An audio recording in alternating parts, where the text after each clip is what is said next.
Hi, it's me, Wyatt, the boy, And me, Clem, the lobster. and you're listening to The Lobster and His Boy, in which we're rereading the Chronicles of Narnia in publication order. In this episode, we return to the sea in our second and last part of the Voyage of the Dawn Treader.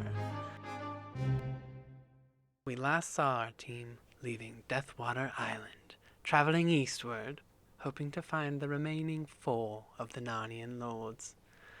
They have currently only found 1 alive. Yeah, 8 So chapters the in. odds are not very good. But I mean, I guess they have enough chapters to wrap it up. I wonder if it's going to be like one at a time or like one in hive. It's probably going to be, I feel like he's really been giving us like little bites at the end. So it's like, oh, we found somebody, but don't stop reading. yeah, Or reel us back in. What chapter are we on? we're starting with chapter 9. The Island of the Voices. And we're sailing. And we're sailing. We're going, the wind changes and they're going true west. So yeah, directly into the sun. Yeah, they're going east. The wind is coming from the west. Oh, yeah, that would make sense. Right. They're going east, right into the sun. Yeah. But you know what? Many times they've said that this world is different than ours. Maybe their sun. Sets in the west? Yeah, No. who's to say? But they're going to the utter east, so they're probably sailing east. But basically they're kind of running out of food and a little bit worried about this endless sea. But like, it's gonna be fine. Yeah, there's no fishing. There's nothing. People on It's the boat think that the sun looks bigger here, and I'm like, so wait, is Narnia Everything's fine. flat? I feel like he talks a lot about the sun looking bigger, but also, you know, when you're on the sea, your eyes play tricks on you, like what is there to look at? But of course, we got to get to land at some point, and then there is land, but it's like a low cloud, kind of like, or laying low like a cloud, excuse me. And it's been clipped, well maintained lawn. Mm-hmm. It's not like all the other shit they've come across. It's clipped short, Manicured, and there's like pigeons that sometimes coo. a pigeon, which is also a But otherwise, no noise. Why are these islands so... they're so quiet. Yeah. Everything's so quiet. I mean, I guess they're often uninhabited or magical, yeah.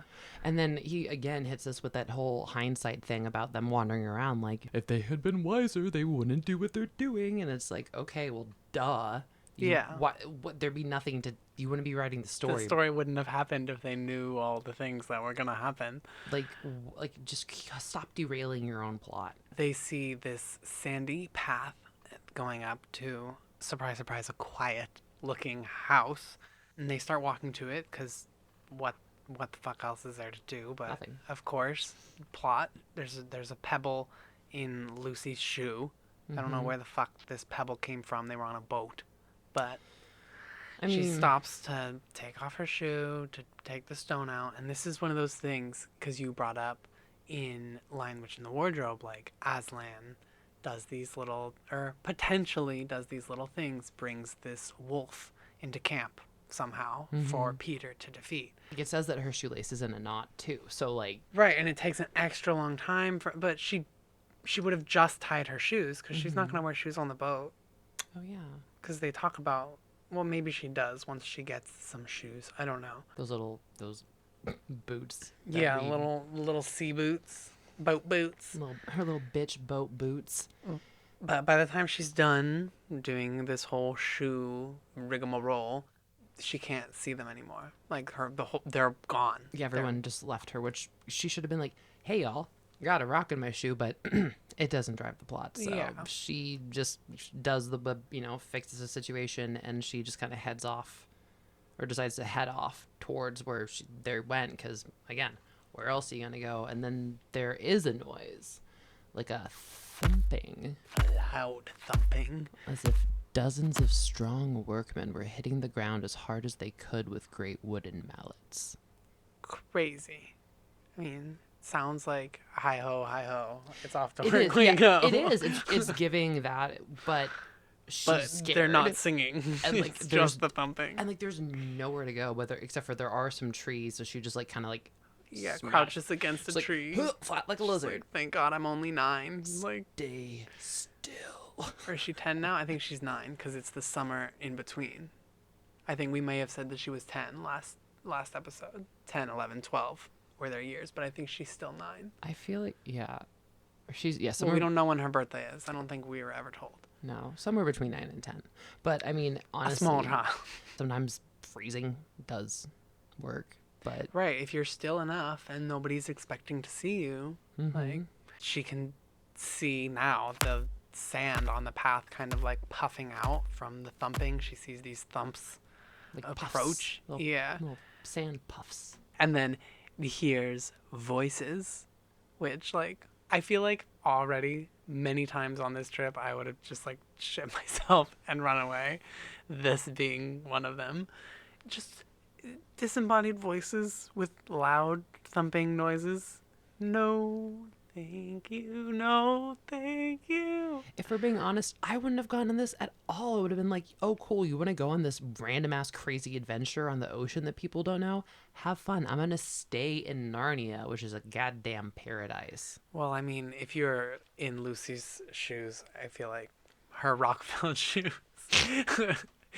you would have just been dropped in the middle of the ocean. They didn't really have a choice to go on this quest. Okay, fair. But she does like right. She does. She loves it. She loves the fucking ocean. But anyway, she hears these voices, and there seems to be a chief voice, and they're planning on cutting off the Dawn Treader crew when they go back to the boat. So I read this, and like there's a voice who's like obviously their leader, and then the other voices kind of give like a Greek chorus energy, which if you've ever seen a play with a Greek chorus, it is weird because it's essentially like it's a choir of people speaking at the same time. It is odd, but I kind of like instead of all of them saying the same thing at the same time, I kind of thought it was somewhere between like a Greek chorus and also like in like an 80s 90s kids movie where the extras are just trying to say some filler thing and they're all saying the same thing instead of trying to say different stuff, and you're like, were they only given one line? Yeah, it's kind of like Pirates Penzance or something. Yeah, like they're all just like, oh like, yeah, totally, come on, we're gonna go over there, great, yeah, it's like, exactly, yeah, it's giving Goonies, it's giving Hook, it's giving, just not very threatening. No, but although everything else about them is very threatening. Right. And then the thumping, of course, which starts up and goes towards the sea. So Lucy is like, all right, well, everybody else is the other direction, so she just books it to them, and they're already at the house. Damn. With more smoke. How close was this house?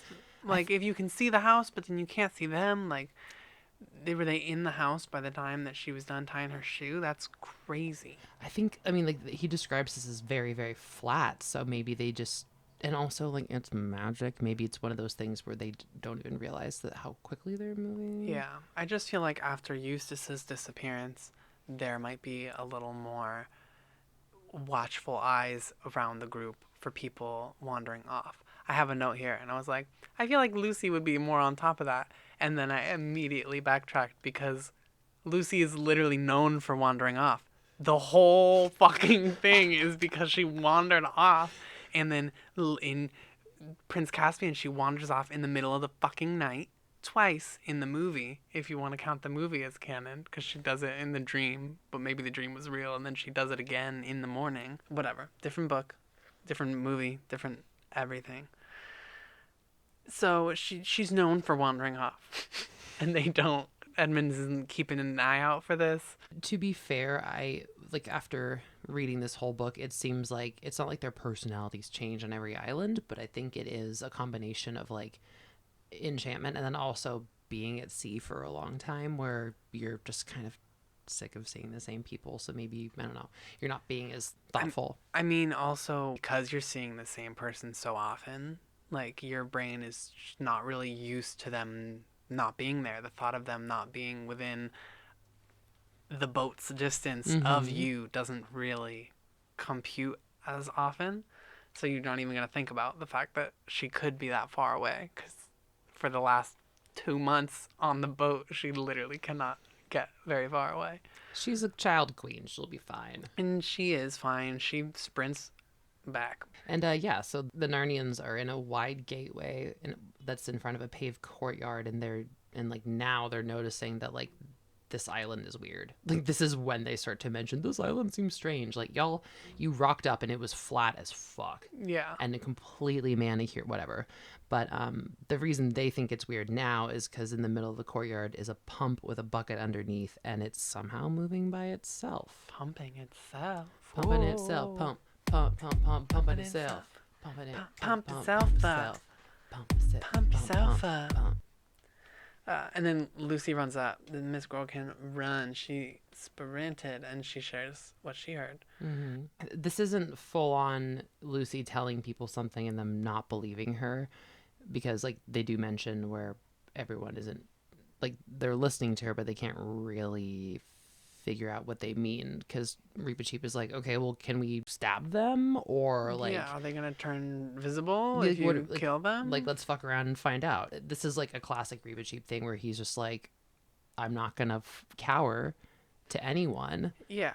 Like, what are we doing? And he also makes the really valid point. He's like, they're invisible. If they want to fight us, if they want to find us, they will. Yeah. And they can. Mm-hmm. And they can sneak up on us. So yeah, we know where they are now.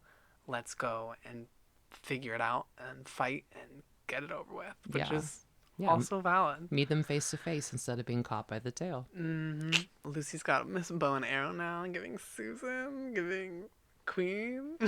Right. And they're all like, okay, so we're going to fight them. And then Eustace is like, how? Like, you're not going to be able to tell what you're fighting. And there's an uncomfortable pause. And this episode is brought to you by Uncomfortable Pauses. Uncomfortable pauses, whether loud or small, point defining or world changing. Uncomfortable pauses will have you saying, oh boy. I always thought that Lucy would end up with a sword more than a bow and arrow. Even though, like, she's mostly a healer, so you wouldn't think that she maybe be... I think she had that little dagger, so I thought that she would level up to a sword, not a... I think it's too masculine. Yeah. Is what it is. Mm-hmm. Which is stupid, but I think that a bow... I mean, you know, Rambo fan. So cool, like, a bow and arrow is so badass. Oh, I got a Gaslight Lucy point. Ooh.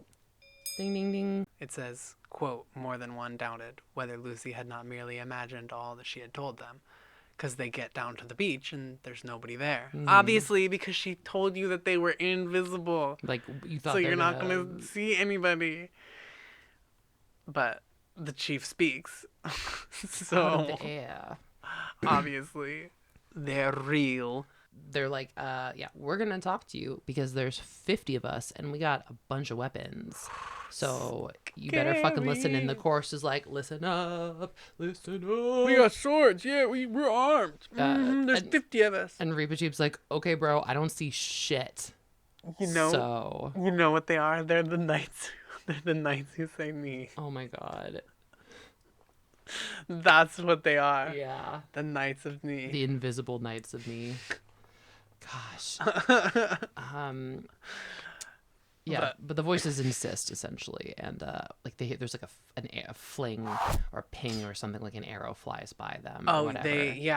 A spear. Yes, that's it. They throw a spear and it lands in the tree behind them, and he's like, the spear's real, and it becomes visible after it leaves our body. Want to fuck around and find out? Yeah, and Reepicheep is like, yeah, I do want to fuck around and find out. And so Caspian's like, shut the fuck up, dude.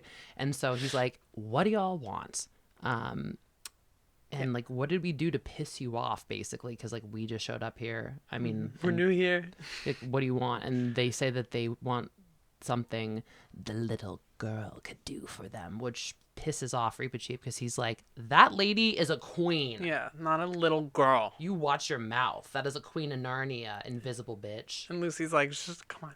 Because the Invisibles don't know about queens, and like Lucy's like, okay, just like, because obviously it doesn't matter to her, and she's like, just tell us what you want. Right. And then of course it's another fucking story, and they're like, sit down for our story, and the Narnians don't. Yeah, they're like, we're not gonna sit down because we can't tell if you're gonna sit down, and you don't just sit down against your enemy. Even if they're like, it's story time. Yeah. Like, this is a Bond villain explaining what they're doing. I don't know. Mm-hmm. But essentially, to no one's surprise, the island is a property of a great magician, Time Out of Mind. And the invisible people or things are his servants. Yeah. And they didn't want to do something that he had asked of them. So he, quote, uglified them. And they hated how they looked so much that they snuck upstairs to his magic room to figure out how to undo the spell. But they sent up the chief's daughter because it, quote, has to be a little girl or the magician. Because I don't know if they knew that or I feel like, I mean, maybe it was that the chief's daughter had gone up and done it, and so they just think that that's the only way that it can happen. Or maybe he was with her. Whatever. Yeah, we should. This is the problem with reading and spending so much time on these stories, is that we get lost. But yeah, only a little girl can say the spell or the magic doesn't work. And her name is Clipsy. Oh yeah, Clipsy. And yeah, they're tired of being invisible, and they don't know if the magician is there or if he's dead, and he never made noise. Because he's also invisible. And he lives they live downstairs in the house, and he lives upstairs. And so they've just been waiting for somebody with a little girl to show up on this island so that they can have this task done of reverting invisibility. And they're like, so she's going to do that?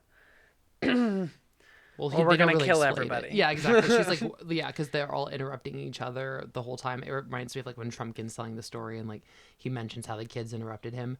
Same thing. And they're like, yeah, no, you, a little girl, need to go do it. Yeah. And this is when he throws the spear, and it's giving Alien versus Predator. Yeah.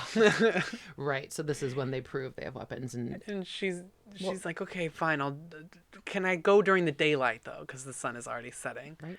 Oh yeah. Yeah, totally. Yeah. Of course. Yeah. No one at night. We're not asking you to do that. No. Go upstairs in the dark. Ugh. We won't kill you tonight. We'll kill you tomorrow if you don't do it. They're not monsters. Like, gosh, they're just kill everybody if you don't do this thing for them. Yeah, they're not brave or clever. They just have weapons. Sounds familiar. And yeah, so none of the Narnians want her to do it. She's fine, and Reepicheep isn't afraid of anything. But only she can do it, and so they invite them to like a big supper. And she has this sneaking suspicion that the magician's not really as bad as they say he is. Like, she's been in Narnia around the block a couple times. And when she agrees to do it, they're like, oh, yeah, we're going to go eat dinner now. And she's like, all right, well, sure, let's go. And everyone's like, they said that they're going to, we're going to go eat with them now? She's like, no, it's going to be okay. Like, they're not monsters. No, it's giving very low-level intelligence, just like, you would normally just befriend these people, but because like you've only ever been taught and met with anger, violence, that sort of stuff, you think that's how you're supposed to get what you need from people, instead of saying, hey, oh my gosh, you're a little girl, will you help us? Yeah, we need to ask you a favor, not you're gonna do this thing or we'll kill everybody that you love. Right. But that brings us to the end of chapter 9. Yeah, he loves, like we said before, he loves ending a chapter with a meal. Well, we start the chapter with a meal, but we end the chapter with the promise of a meal. Yes. Oh, don't worry, you'll get to eat next chapter. Just read a little more and you will feast with your eyes.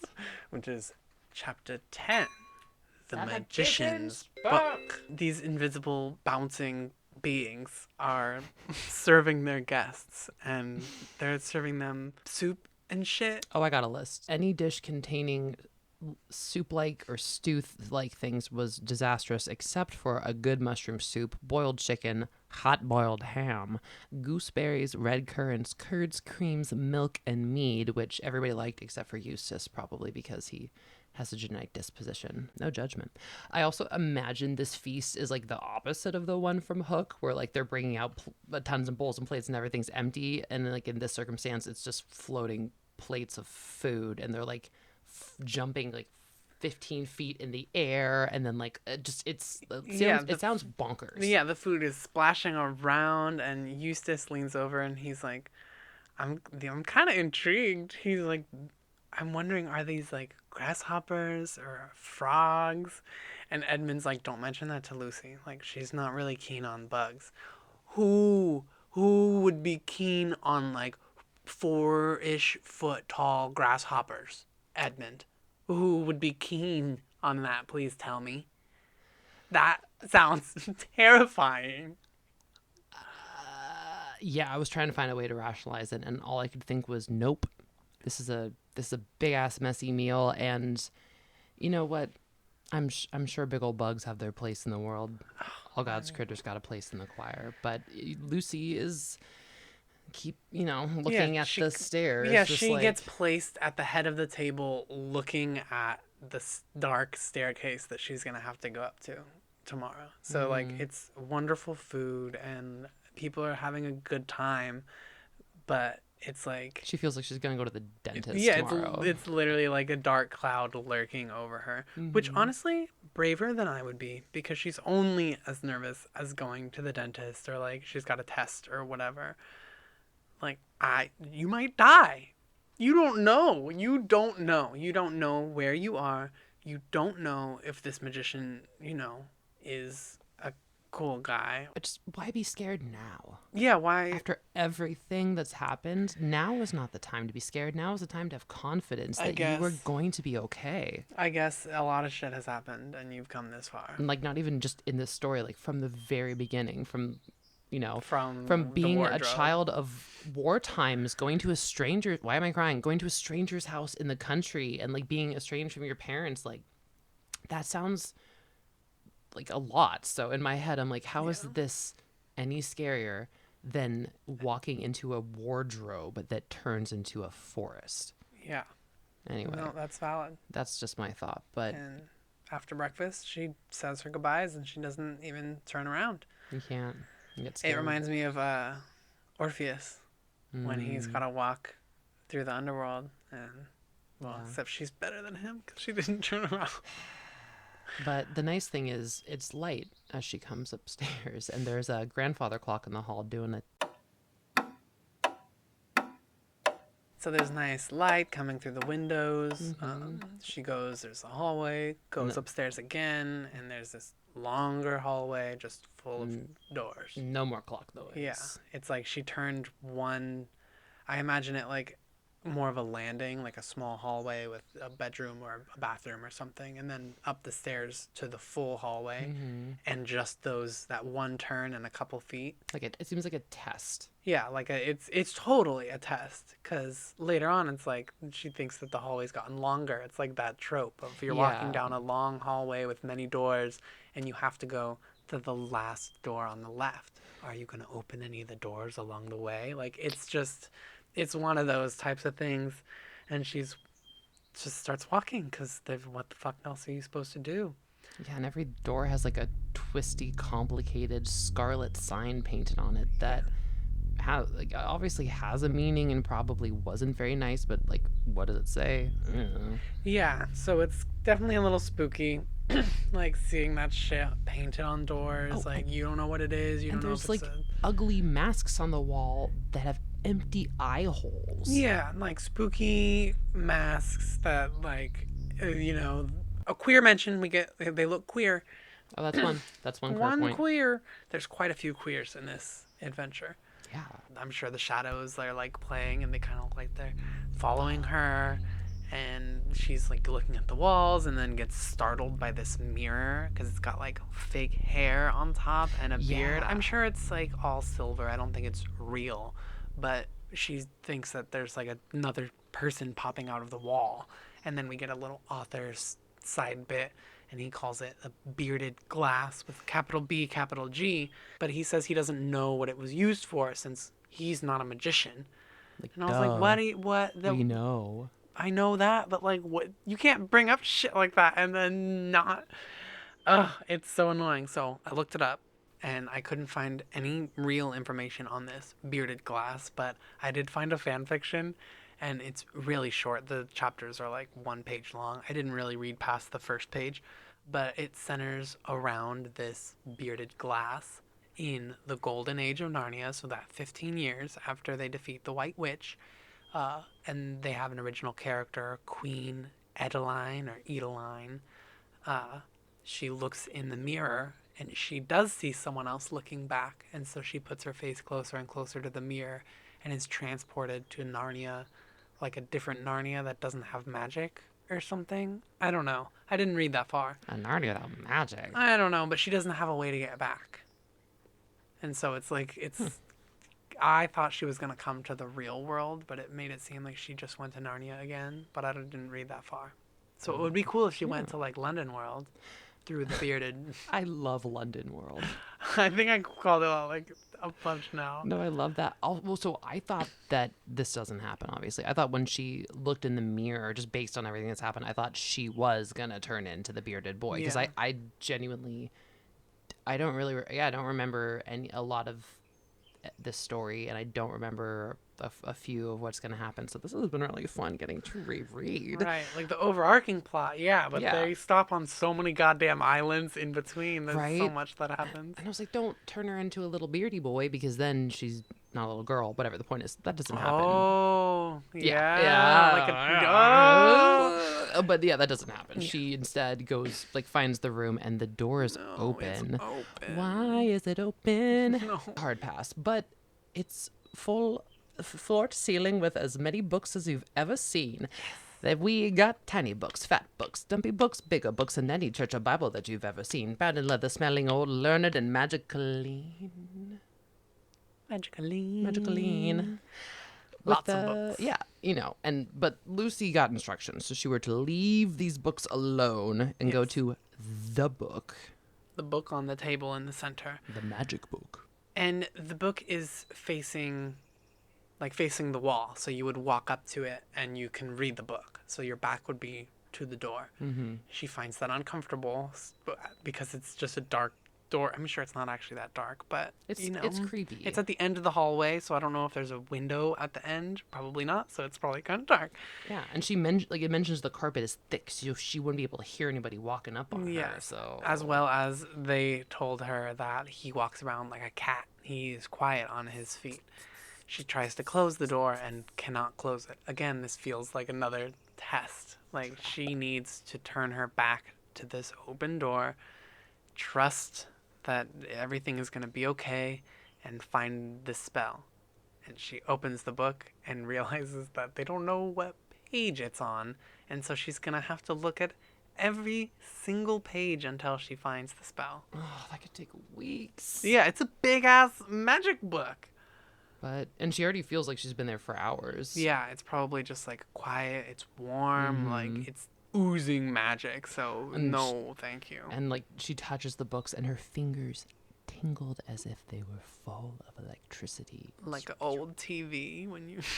yeah. And then she, like, there's like two leaden clasps that she has to like take apart, and then there's the most beautiful handwritten, thick, downstroked, big letters, and like everything is just smooth and crisp, and she gets distracted because it's too pretty. And she finally turns the first page, and she's like, fuck, this is gonna take me forever. And she went on and on, it says for about 30 pages, and if she could have remembered them, it would have taught her how to find buried treasure, how to remember things forgotten, how to forget things you wanted to forget, how to tell whether anyone was speaking the truth, how to call up or prevent wind, fog, snow, sleet, or rain, how to produce enchanted sleeps. Ooh, enchanted sleeps now. And how to give a man an ass's head, as they did to poor Bottom. Who's Bottom? Is it from Shakespeare? From Midsummer's Night's Dream. The tailor. And the longer she read, the more wonderful and the more real the pictures became. It also mentions like the obvious ones, like spells to cure warts and like toothaches and all that jazz. And it just seems like the best part is she could have just remembered the spell to not forget things. Yeah, she would have been. It seems like that's the one to focus in on. But the pictures are enchanting, and like she doesn't really notice the word. It's like everything. She's just sucked into the magic of it all. Yeah, it feels like she's reading the Book of Shadows in the Charmed Attic, which has a spell on it that it can't be touched by evil beings or people with ill intentions. So, like, I'm sure that his magic book has something on that when Lucy's obviously has the most pure intentions. Which is probably why it's a little girl. Yeah. Like, not to say that little girls are more pure than anyone else, but that would potentially be able to bypass any ill intention. And I just looked up some stuff about, like, a grimoire versus a book of shadows, because I know that there's, like, a difference, and some people use the words interchangeably, and I didn't really know. They only call this a magician's book, but it is, you know. I kept typing the magician's nephew. Yeah. But I have here, a grimoire is general knowledge, a book holding information that all witches can use, that can be passed down and used by any witch. A book of shadows, however, is a shadow of its owner, detailing its owner's personal path, beliefs, spells, and rituals, not to be shared with anyone unless they consent to it. So I feel like this is kind of a little bit of both, as is the Book of Shadows and Charmed, where it's got some toothache remedies and general stuff, but also I'm sure some very personal spells to this magician, as he's really the only one that ever opens it. I only know the Spellman family magic book, so. And that one again is, I think that would be a Book of Shadows, because it's their own personal way of doing magic, and they're not going to have evil spells or different types of stuff in there. Like, yeah. Well, like, I mean, I think there are some ones that, like, the great thing about Sabrina the Teenage Witch, I always thought was that, like, it was morally based because it was meant to be geared more for kids. She never did anything too extreme. Right. I really love that about her character, but also, like, it's not just because of that. It's because like, if you're magic, it doesn't matter if you're doing magic for good or evil. Like, there's moral base in it no matter what. So, like, there have to be those rules. But anyway, Lucy is ensconced in this magical book and sees the words, "An infallible spell to make beautiful her that uttereth it beyond the lot of mortals." Dang, gonna make you Aphrodite. Gonna be famous. Gonna be Aphrodite. And the pictures are more clear now. And the first picture is, like, a girl who's standing up at a desk reading a huge book that's kind of dressed a lot like Lucy. And then the next picture is Lucy, standing with her mouth open with a rather terrible expression on her face. You know, in The Ring when they find them in the closet? That's what I thought. Except this Lucy is chanting or reciting something. Yeah, I don't like it. And then the third picture, the beauty beyond the lot of mortals had come to her, which is Lucy staring at a picture version of herself and has to look away because she's dazzled by the beauty of the other version of herself, even though she can still see the likeness of her. It's like seeing, I guess it'd be like seeing yourself with a filter and then never being able to not have that, which honestly, I feel that. The picture crowds and she's, like, seeing the hot version of herself in Calormen at some tournament, and, like, all the kings are fighting over her because she's so beautiful. Yeah. And then it turns into, like, actual war between, you know, Narnia, Arkenland, Telmar, Calormen, Galmar, and Terabithia, and they're all like, everyone's killing each other over sweet like Lou. Helen of Troy.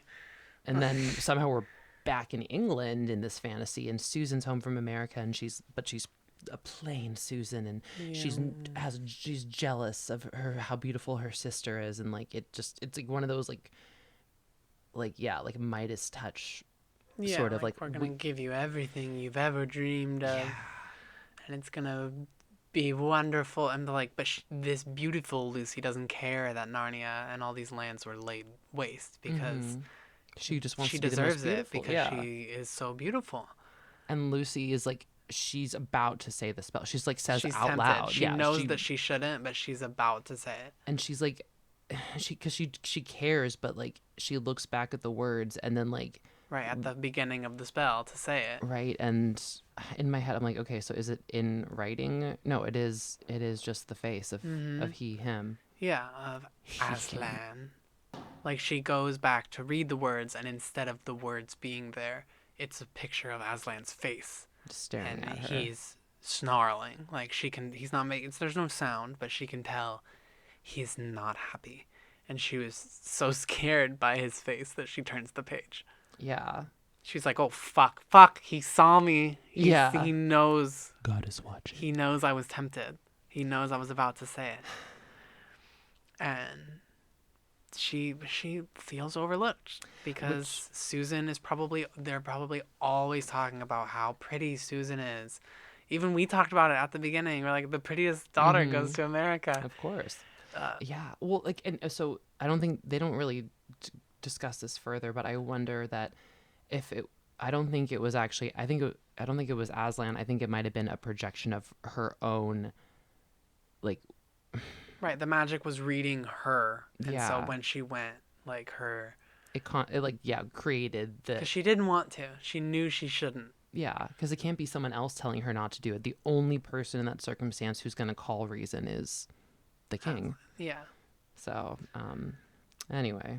She turns the next page, and I don't know how many she turns, but she ends up coming across a spell that lets you know what your friends think about you. And she's your like, friends well... really think about you. Yeah, what your friends really think about you. And she says the words before she can change her mind. She's like, this one's not as bad. This one's just like a quick little thing, and it won't be bad. And a spread of pictures kind of comes up on the page, and she looks at this one because she's like, oh, I know those ones. That's Marjorie Preston and Anne Featherstone from school.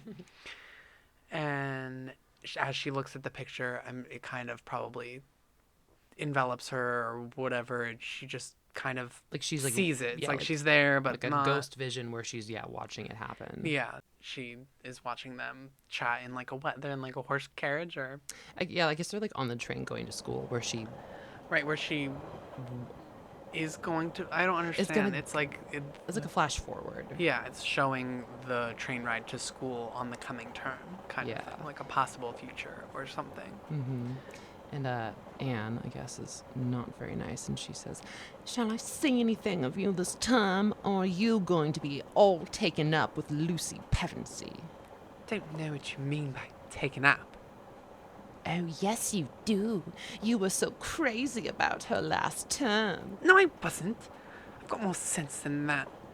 Not a bad little kid in her way, but I was getting pretty tired of it before the end of term. Well, you jolly well won't have the chance any other term. Oh, excuse me, that was Lucy. That was Lucy, calling her a two-faced little beast. Essentially, it's that classic trope where someone's like, are you really friends with that person? And for whatever reason, even though that person is your friend and does actually care about you, doesn't have enough bravery to say, yeah, that person is my friend.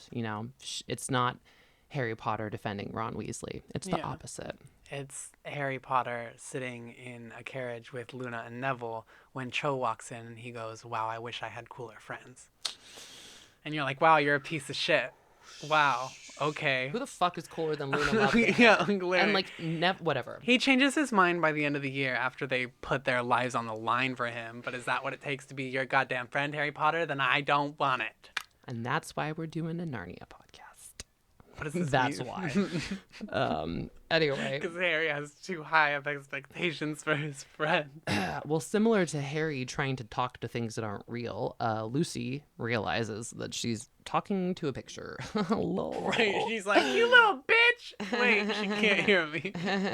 And she's scorned and hurt in the way that I would have been. And, angry tears are falling out of her face. And it hurts. It hurts when you hear things like that. So, especially because she's only a little kid. But, she just kind of pans through the other pages and looking at the different spells. And she's basically living like her reality now as if what she just saw were reality. And so she's just like... when it hasn't even necessarily happened yet. School term has not started. It's spring break or summer break or whatever. Like...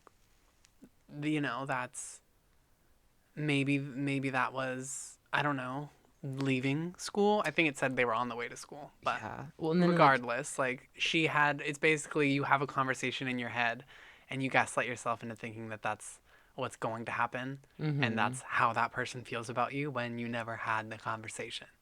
Yeah. Then she finds the spell to refresh the spirit, which...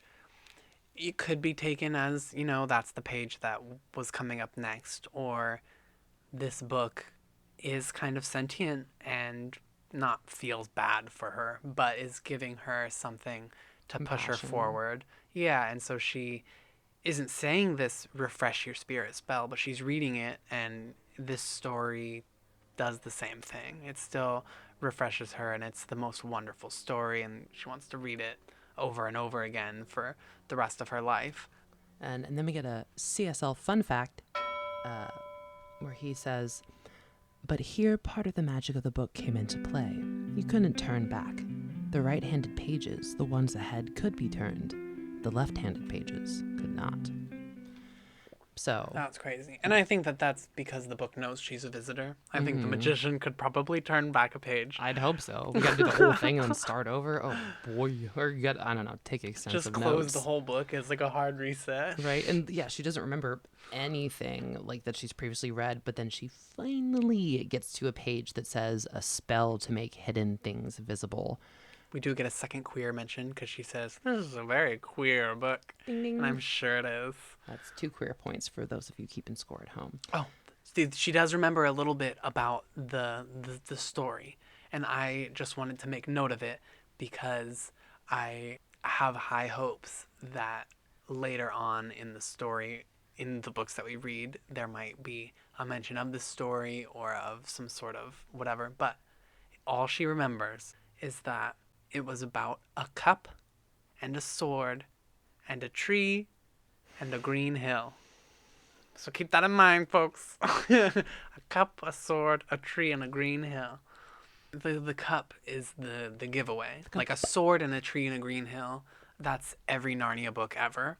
But the cup, if a cup plays some sort of mention. So because my brain, hearing cup and sword, especially right next to each other, thinks of tarot, and cups are emotions, feelings, and swords is usually aggression, force. And then with the trees and the green hill, I'm thinking a choice. And whether or not you have your emotions control you, or if you are aware that emotions aren't facts. Anyway. And then she finds a spell. And she nails down the word, says it out loud, and she kind of knows it's working because as she's talking, the capital letters on the top of the page kind of regain color, and then pictures appear. Right, there hadn't been any pictures on this page, but they kind of it's coming to life tonight. It's like one of those water where when you were a kid, well, I'd never had them, but you would paint just with water, but the colors were pre-deposited on the page or whatever, like invisible ink. Yeah, and so you would invisible just do paint. wet, and then it would color the picture in. Cute.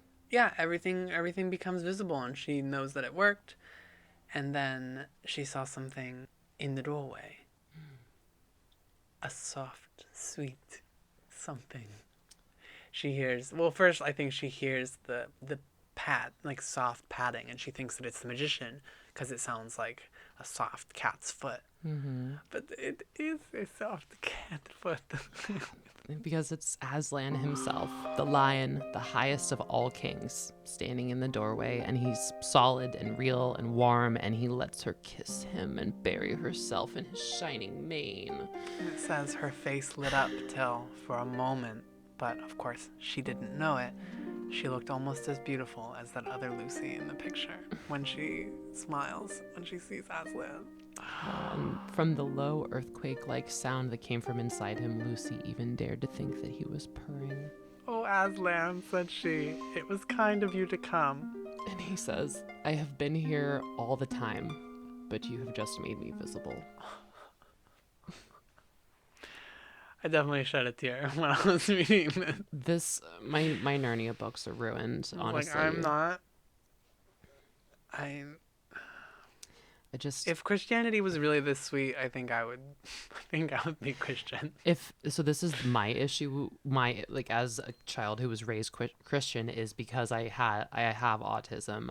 I thought it was, and then finding out that it's not. But I also do know that there are people who really are. Right. You can have this relationship with Jesus, but the church does not have this relationship with Aslan. Exactly. Jesus. He's been here the whole time, Yes. but you have to make him visible.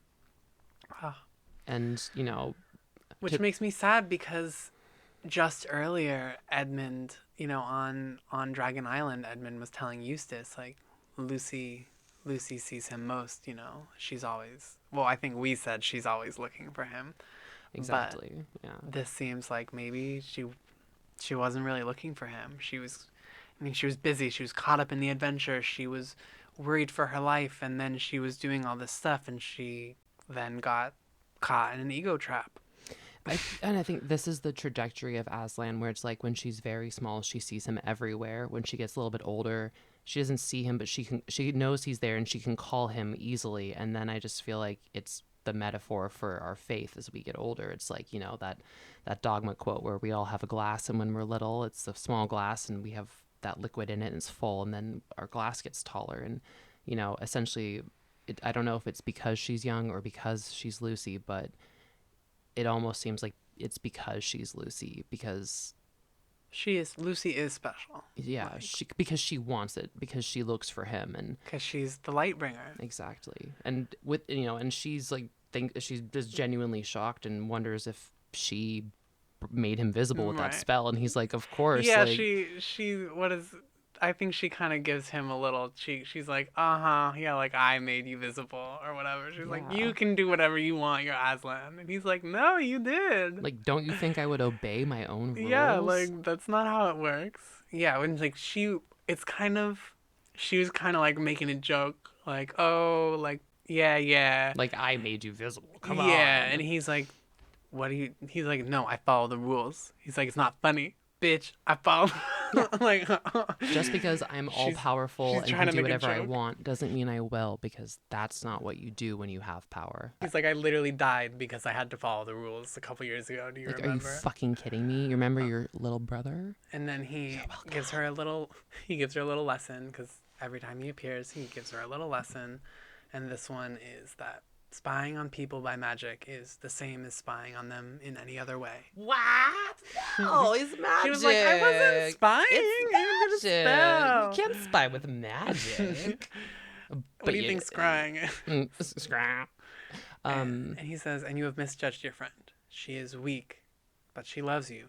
She was afraid of the other girl and said what she does not mean. And Lucy's like, and I ruined it all, didn't I? And Aslan's basically like, well, what if I told you you can't take it back? You can't. Well, he's like, he's like, you haven't ruined it, but you're not, like, and she's you're like, never going to forget. Yeah. Or she's like, I don't think I will. And he says, no, you won't. Yeah. You're never going to forget what she said about you. Mm-hmm. You can squeeze that toothpaste out, but you cannot put it back in the tube, baby. Right. And you're going to have to live with that. And on top of that, you're never going to be able to tell her that you heard it, because that's how it works. Yeah, exactly. Like, yeah, she's like, I ruined the friendship. He's like, bitch, we've been over this. Aslan would never call Lucy that. He's like, babe, we've been over this so many times, and says, speak on, dear heart. Which it's not. You didn't ruin it. It's not over. He doesn't call anyone heart. Yeah, he calls her my dear heart. His dear heart. And she wants to know if she can read the story again. Mm-hmm. Yeah, she's like, when will I know? Like, do you know it? Will you tell it to me? And he's like, I know it. And she says, please tell it to me. And he says, indeed, yes, I will tell it to you for years and years. And we all know what that means. I'm crying. But it's time to wrap it up and meet the man of the house. The magician of the house. Magician of the house. Magician of the house. He's an old man and he's living in this house. I thought you were going to say Enrique Cheap's a mouse. That would have been good. Which brings us to chapter 11. The duffel pod's made happy. Lucy follows Aslan into the passage where there's a barefoot old man who's dressed in red robes and wearing a wreath made of oak leaves under his white hair, and has a waist-length beard and uses a curiously carved staff. And when he sees Aslan, he bows and says, "Welcome, sir, to the least of your houses." The least of your houses. He's got a big old beard. It fell to his girdle, which is what, his belly button, basically, his waist. I didn't look that up. Yeah, I think girdle would be waist adjacent. His name is Koryakin, the magician, which we briefly spoke about earlier. In this part of the book I read, it's spelled with a C. Later, when he's mentioned, it's spelled with a K, but it's also by different person. I don't know if there was a reason for that, if that was just like a random error. Tweet us if you know. But anyway, yeah, Koryakin? Koryakin, almost Koryakin? like Coriolanus. Koryakin. Koryakin. Yeah, and he's grown weary of ruling the foolish subjects. Yeah, he grows weary because Aslan's like, "Oh, are you tired yet? Like, do you hate living here? You hate your job?" Mm-hmm. And he's like, "They're kind of growing on me, but I am I am tired." It's giving good place, you know what I mean? Yeah. Like, it's like, oh, like, gotta go turn into or be a bear that explodes into bees or whatever. Like, it's kind of that thing. But he's just like, it's they're stupid, but it's just kind of like impatient waiting for them to figure out that they can be governed through wisdom instead of rough magic. Right. Because he had to quote uglify that. He's doing these extreme measures to try and teach them morals and teach them lessons, and they're not really learning. And he's like, I just want them to think. Yeah. I just want them to think. Which Aslan says, all in good time. Yes, all in good time. I looked up some name origin, which isn't really a name origin, but Latin root origin. First, we have Coria, Coria. In the Latin prefix, it means of leather or made of leather, and the prefix kin is, quote, used as a diminutive. In other words, it denotes something that is little, either literally or figuratively.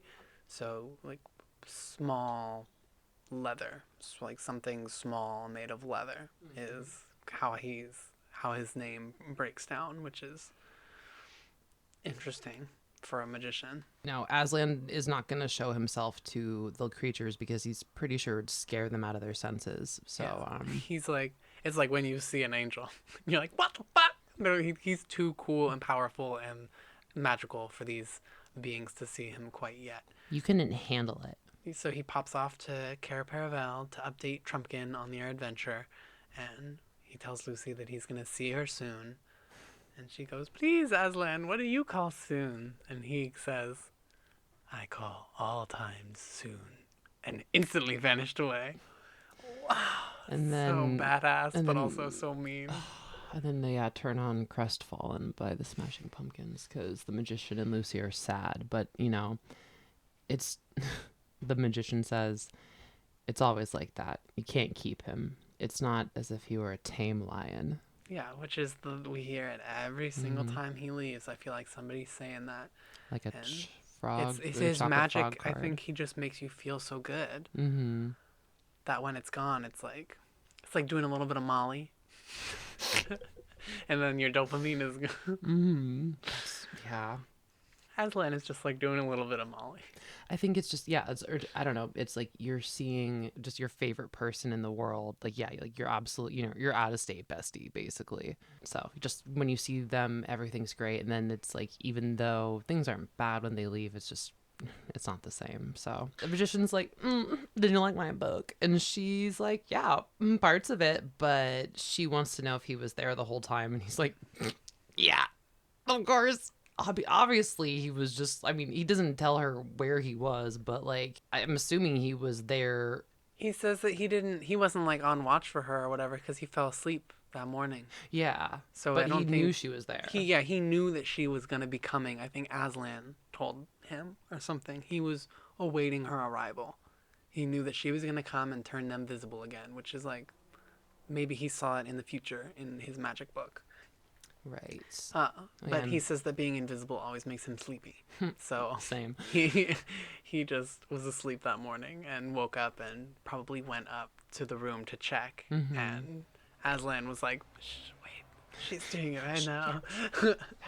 Yeah. And he's like, are you hungry? And she could eat, but then wants to know what time it is. And all times may be soon to Aslan. But in my home, all hungry times are at 1:00. What a stupid joke just to tell her that it's 1 o'clock. Right. So yeah, lead down a passage, through an open door into Private dining. private VIP room full of sunlight with flowers and a bare table when they entered. And then he says something magic, and then shabam, tablecloth, silver, plates, glasses, and food appeared. I thought magically conjured food wouldn't be nourishing, but like maybe that's not true in every magical realm. Maybe that's a rule we're not following. Maybe he didn't even think about it. Yeah, I don't know. I don't think he necessarily thought about it. Yeah. Also, he's like a seemingly very powerful magician.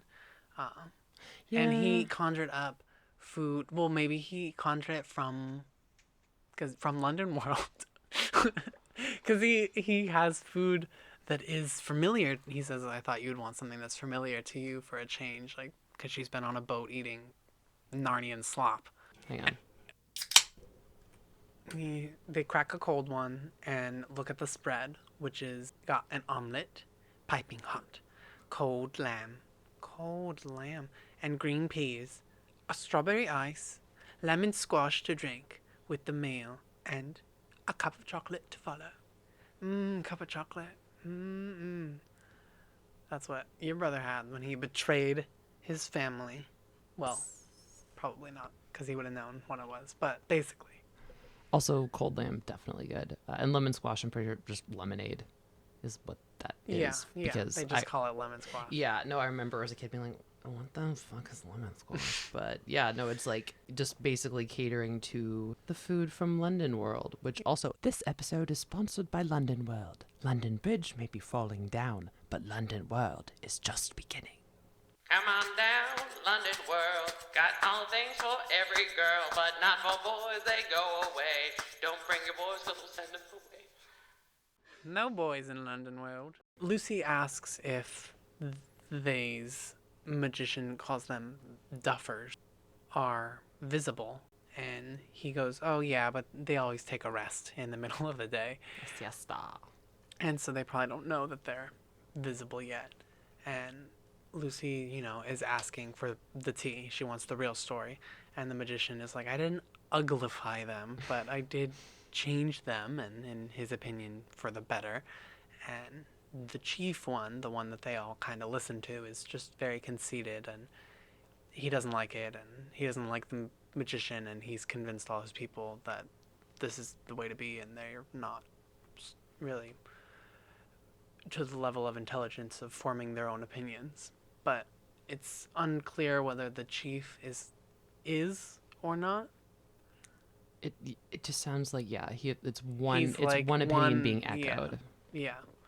Amongst the 50 plus. And Lucy's like, well, you could get rid of him or make him like you or whatever. And he says, yeah, I could, but it's better for them to admire him than to admire nobody. And they obviously don't admire him. He's their oppressor in their mind. And he really just wants what's best for these little guys. And he wants them to grow and to learn, but they're just stuck following this one doof. Yeah, like, and because the way that they phrase it, it's like, he's torturing them, making them do something awful, and all he wants them to do is water the garden. And like the only difference is that they think that they need to walk all the way to they first off, they think that they're watering his garden for his food. Right. But this is, as we just saw, he can conjure food. He doesn't need this. This is their food. They're making food for them. And yeah, he just wants them to water it. Yeah. Like, and take care of it. I mean, it's pretty simple. And then he even like made it so that like there's like a stream that was kind of far, and he brought it closer, like right up to like the edge of it, and like. Right. They just wanted to go up the hill to the spring, to the spout of the river, instead of taking it from the stream that was like probably a couple yards away from this garden. Were they taking it from the pump? No, I don't think so. It said that they were taking this trek like a half mile. Yeah. A half mile up a hill to get like, their water from the spring. I don't know. Yeah, maybe the pump might have been drinking water, not gardening water. Or maybe just like to show them that they're invisible people. But yeah, going a much more tumultuous journey to get the same amount of water, only to spill a lot of it on the way back and be really tired. Yeah. Instead of using his big old magician brain to find a way to, like, convince them, because he sees them as stupid, and now Lucy sees them as stupid, and basically they were the things they were trying to do don't really make sense, like washing the dishes before they ate dinner to save time after they had dinner, and planting boiled potatoes so they don't have to cook them after they've been dug up. And then my favorite was a cat got into the dairy, and so instead of, like, getting the cat out of the dairy, 20 of them worked like forever to move all the milk away from the one cat. So it sounds like this is that one's logical. It's the cat's room now. I mean, yeah, that one I kind of was like, respect for the cat. Yeah, but, like, move the cat. But the other ones, come on. Yeah, just like, yeah, it's the type of thing where it's, someone who is smart and has a good solution for a problem is trying to tell people who are literally farting into their hands that they needn't, and they're like, fuck you, I'm gonna keep farting in my hand. But they don't know what they don't know. And they're just, everything they're trying, they don't know they're farting in their hand. Yeah, they don't know. I mean, they do, but they don't. Yeah. And they walk through the coolest room to go, because she wants to see them, and so they walk to see them through his little instrument room to the balcony. But we see lots of polished, fancy instruments here. Do you want to list them off? I don't know why I bothered to look them all up knowing you were going to do it. I think I was just like, I was enjoying myself. But there's a bunch. I mean, we can just talk about what they are. Like, my favorite is Astro Blades. Sorry. I fucking wish it was called I wish they were called, Astro Blade. I was going to say Astro Blade sounds like just like 90s style rollerblades that really don't do anything different, but they're called Astro Blades. Maybe I shouldn't. You know what? Maybe I was like, if my dyslexia is already starting off hard, fuck it, you go for it. You're the list man. Yeah, well, I'll list them, and then I looked them all up. Well, one of them was an article about the last three, but the first one is astrolabe, or I don't know how to pronounce this one even. Oraries, Yeah. chronoscopes, poisometers, choriambuses, and theodolins. Theodolins. I'm so confident. Yeah. Oh, yes, a theodolin. Oh, yes. Oh, a theodolin. Yeah, we all know the theodolin. Yeah. Astrolabe serves as a star chart and a physical model of visibility of heavenly bodies. It's like that, in pictures anyway, it's that kind of flat circular thing that people use on... Or it's like a precursor to a sextant. Yeah, that they kind of use on a boat to see the horizon, and you can see the angles, and then it's also got the constellations on it, I guess. Yeah, like Disney's outdated pirate adventure movie. Yes. And an orrery is a mechanical model of the solar system. One of them spinny boys. It's so cool where you, like, it cranks, or sometimes it cranks itself or whatever, and it spins. Oh, so cool. These are old devices that actually exist, well, thus far. Right, these three here, and then followed by a chronoscope, which is an instrument that can precisely measure small time intervals, such as the duration of an event or phenomenon. I'm probably meaning like an eclipse or something like that, or even, a person's reaction or projectiles. Or I'm thinking Galileo dropping the things off the and like measuring the time of for science, for experiments. Yeah. Like watch energy. Yeah, these three instruments are well-known tools of the Renaissance astronomer or scientist. These three are followed by the poesimeter. Poesimeter,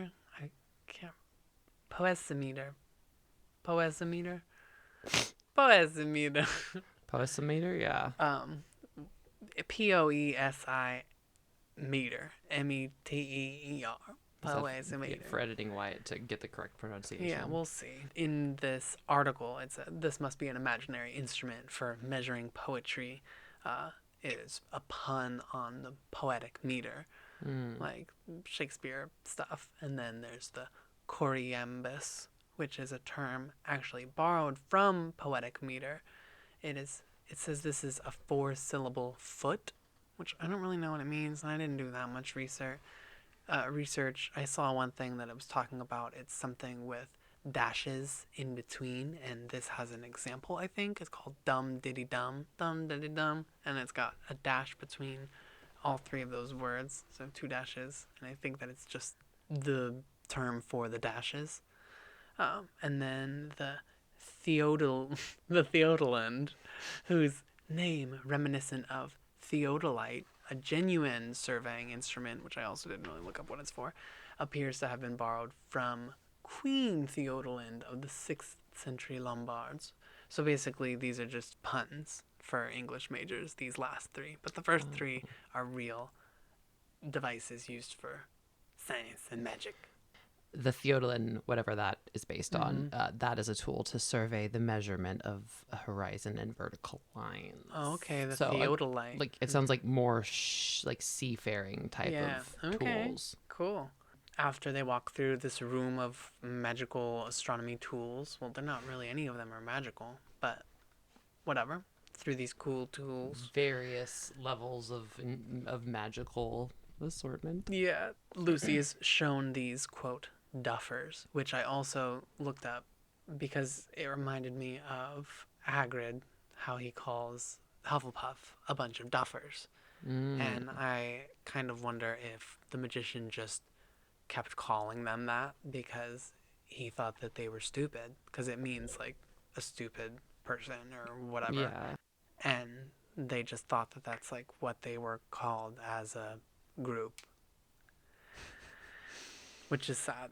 But she's shown these beings and doesn't really see anything at first. She thinks that there's like a bunch of mushrooms, like weird shaped mushrooms out on the lawn, but comes to see that they're laying on their back with their single foot in the air, and like the foot is covering their whole body. Yeah, like just kind of spread out like a weird sort of like sun blocking yoga pose, which they say is really great. Broad-toed foot with the toes curling up a little so that it looked rather like a small canoe.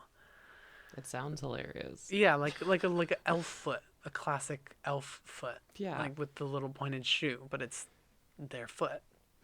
It sounds adorable, but it doesn't sound funny enough to constitute both of them laughing as loud or as hard. Crying with laughter. Both of them are crying that they're laughing this hard. Like that he transfigured these beings of lesser intelligence to teach them a lesson. When they don't understand that they're supposed to be learning a lesson. It's like putting the Bluths in jail. You're not accomplishing what you think you're accomplishing. I don't know. I didn't really think it was that funny.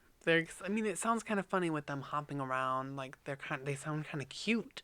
I mean, the laying down with the foot up as like that, that sounds cute. But like otherwise, I hadn't really thought they were cute until now. But I mean, I don't know. I don't like Lucy's attitude in this aspect. It's like she could have a teeny bit more compassion for the fact that they've been turned into these things. Yeah, like she respects all these other beings and Reapy Cheap and all these, like why do these get laughed at? But he doesn't come with her to go see them. No, because she's like, well, why don't we just explain it? And he's just like, I mean, it's not gonna land. They would just try to. They think that they can trick him in like very simple ways, and like they're not. It's not worth his time, essentially. He says, yeah, 1 minute they talk as if I ran everything and overheard everything and was extremely dangerous. The next moment they think they can take me in by tricks that a baby would see through. Because they're like celebrating down on the lawn because they're visible again. They're like, we got him, we showed him, we did the thing. They think that they did it. You turned yourself invisible in the first place, but now you're excited to be visible again. Yeah, also you like forced a child to do it. You didn't do anything. Yeah. It's giving Snowpiercer. Spoilers. Yes, and like Lucy thinks that it would be a pity to change them back, and neither, yeah, I guess like none of them, like the magician doesn't think it's worth, like it wouldn't make a difference if he changed them back to how they were before, which I guess is just like dwarfs, Yeah, they were like just common common. little dwarves, and apparently nothing as nice as the Narnian sort. Yeah, that seems to be a recurring theme. But I mean, yeah, Lucy's Mm. like, okay, bye, thanks for lunch, and just like Yeah, runs down the stairs and crashes into Edmund, and is like, oh shit, I forgot everybody's like, waiting for like me. anxiously like. But she's just been having a nice Yeah, saying hi to hanging out with Edmund. Aslan, eating lunch, making fun of other Going up the creatures. castle. But I mean, Prince Caspian had his little solo adventure where he was living it up with fucking Byrne on the island, and he was having a wonderful meal with the ladies and Byrne, and When he does felt Esmond get bad. his wonderful time? Right? Eustace had his solo adventure, but it was not really fun for more than 10 minutes. Yeah, Edmund also had his, but he biffed it with the White Witch. Yeah, So I guess I know. Yeah, he that blew was his his one chance. chance. But I love it because this term, because Lucy is like, it's fine. She's like, the magician's a brick. Yeah, he's a brick. I looked that up because I didn't know what it was, and yeah, the Victorian period in Britain saw the curious emergence of the word brick as a term of high praise, picking out for commendation certain qualities of character, reliability, and a lack of whimsy. A magician that's not whimsical, I felt like he was. I guess he wasn't really. He was kind of straightforward, just kind of by the book, whatever. I feel like when people say it, like I never Like got they're like the like a air of like the lack of whimsy. It was no, just just more like like, they're a good guy, yeah, like reliable. solid, steadfast, Solid. Solid as a brick. solid as a brick. House. Lucy goes out to the monopods, and they all cheers her on, and she tries to convince them that they're better off now, and they agree because they agree with everything. And they're like, yes, we are so handsome. We're the best looking monopods anyone's ever seen. We're so cute. We're so good. And Eustace is like, I wish he would have made them inaudible instead of invisible. Yeah. Tss. And the chief is like, no, we're ugly. And then they're like, yeah, you're right, chief, we're ugly. And Lucy's like, wait, no, you're not. And they're like, oh, yeah, yeah, no, we're handsome. You're both right. What? Just confusion. Yeah, they spur much confusion. Yeah, and I think of Lucy is like, this is what the magician was talking Yeah, about. Like, she gets a taste of what the magician has been dealing with for who knows how long. oh yeah. But then I feel like Cheapy has the best idea ever, and just like books it to the water and gets to his little what is it, coracle, which is like one of those small round boats, and gets out a bit, and he's like, go into the water, you don't need a boat, which at first I was like, A danger. trick. Yeah. But it's cheapy, but he's just like, jump on your little foots and like, see what happens. At first they're like, nah, but then they slowly start going, and it turns out it is a total vibe. Right, they're basically made for being on water. Yeah. As it said earlier, their feet are kind of like small canoes, and it Hmm. works in quite a similar way. Yeah, and he shows them how to like use their feet and like help them make little paddles and stuff, and like Mm-hmm. really just sets them up for the best of water sports and activities. Crab.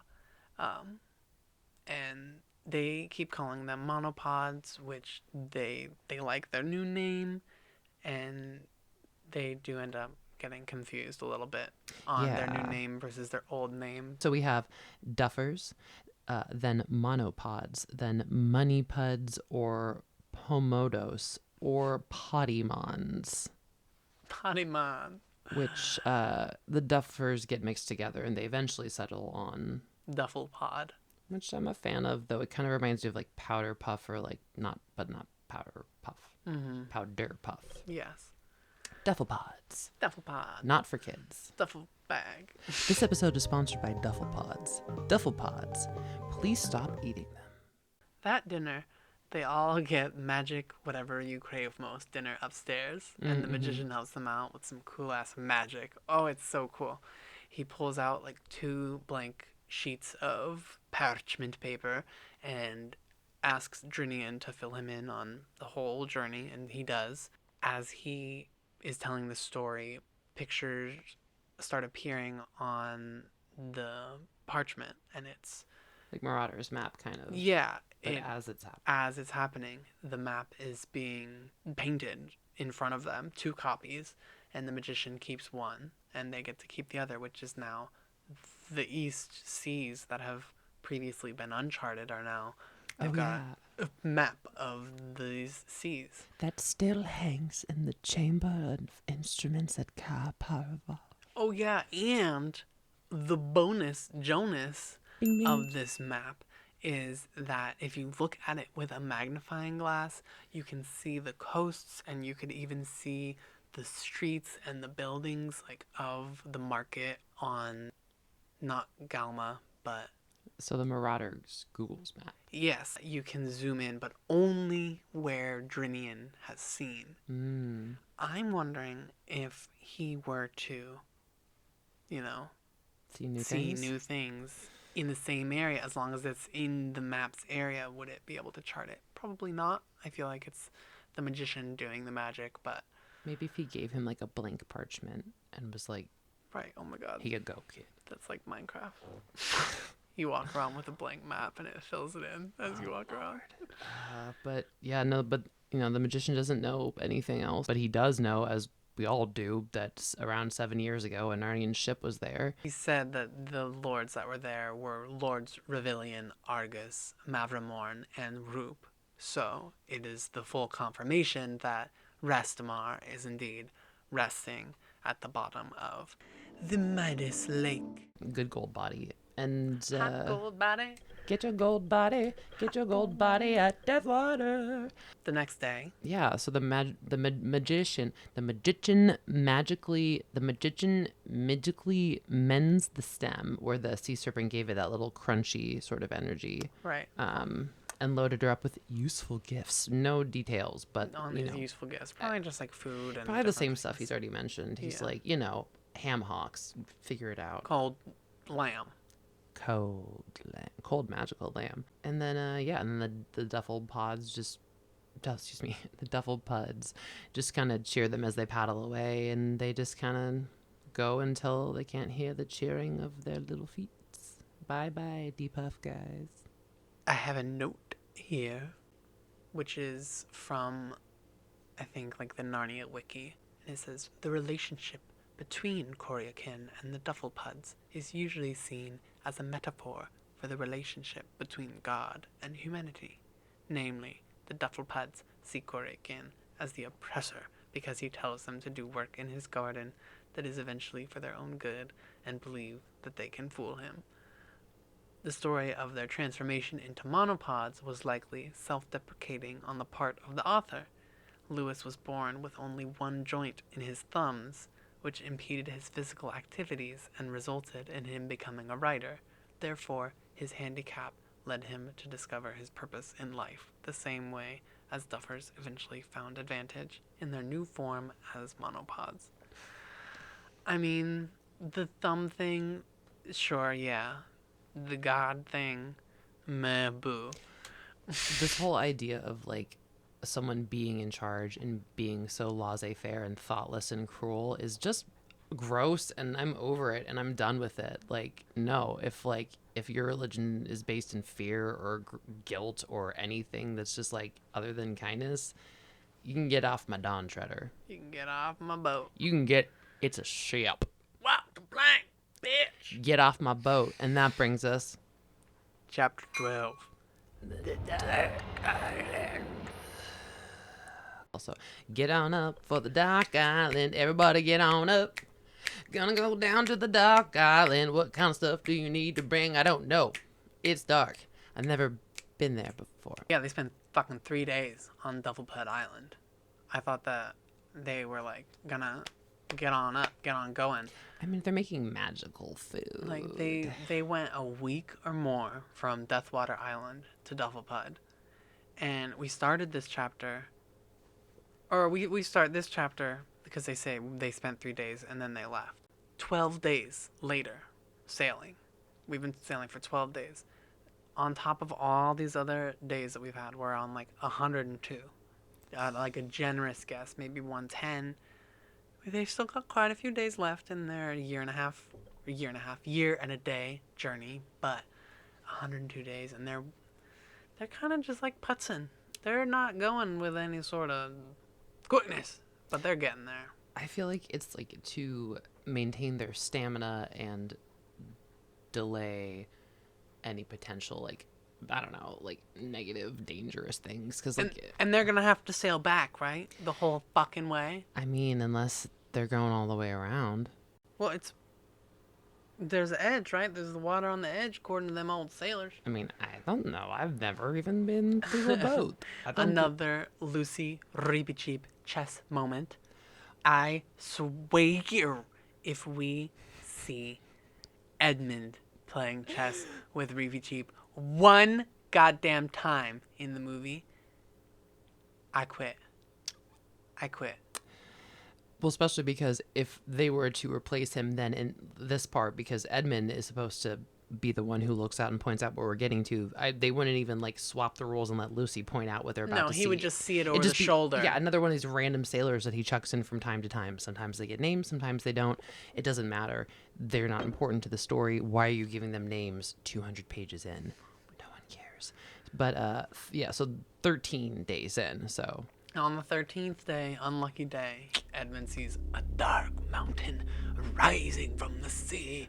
So they head to it, because they've got to go to the land. Yeah. Danger? And they spend all day rowing because there's no wind anymore. And the next day, they find out that it is not an island, but darkness. A dark mass. Like Twitch's darkness?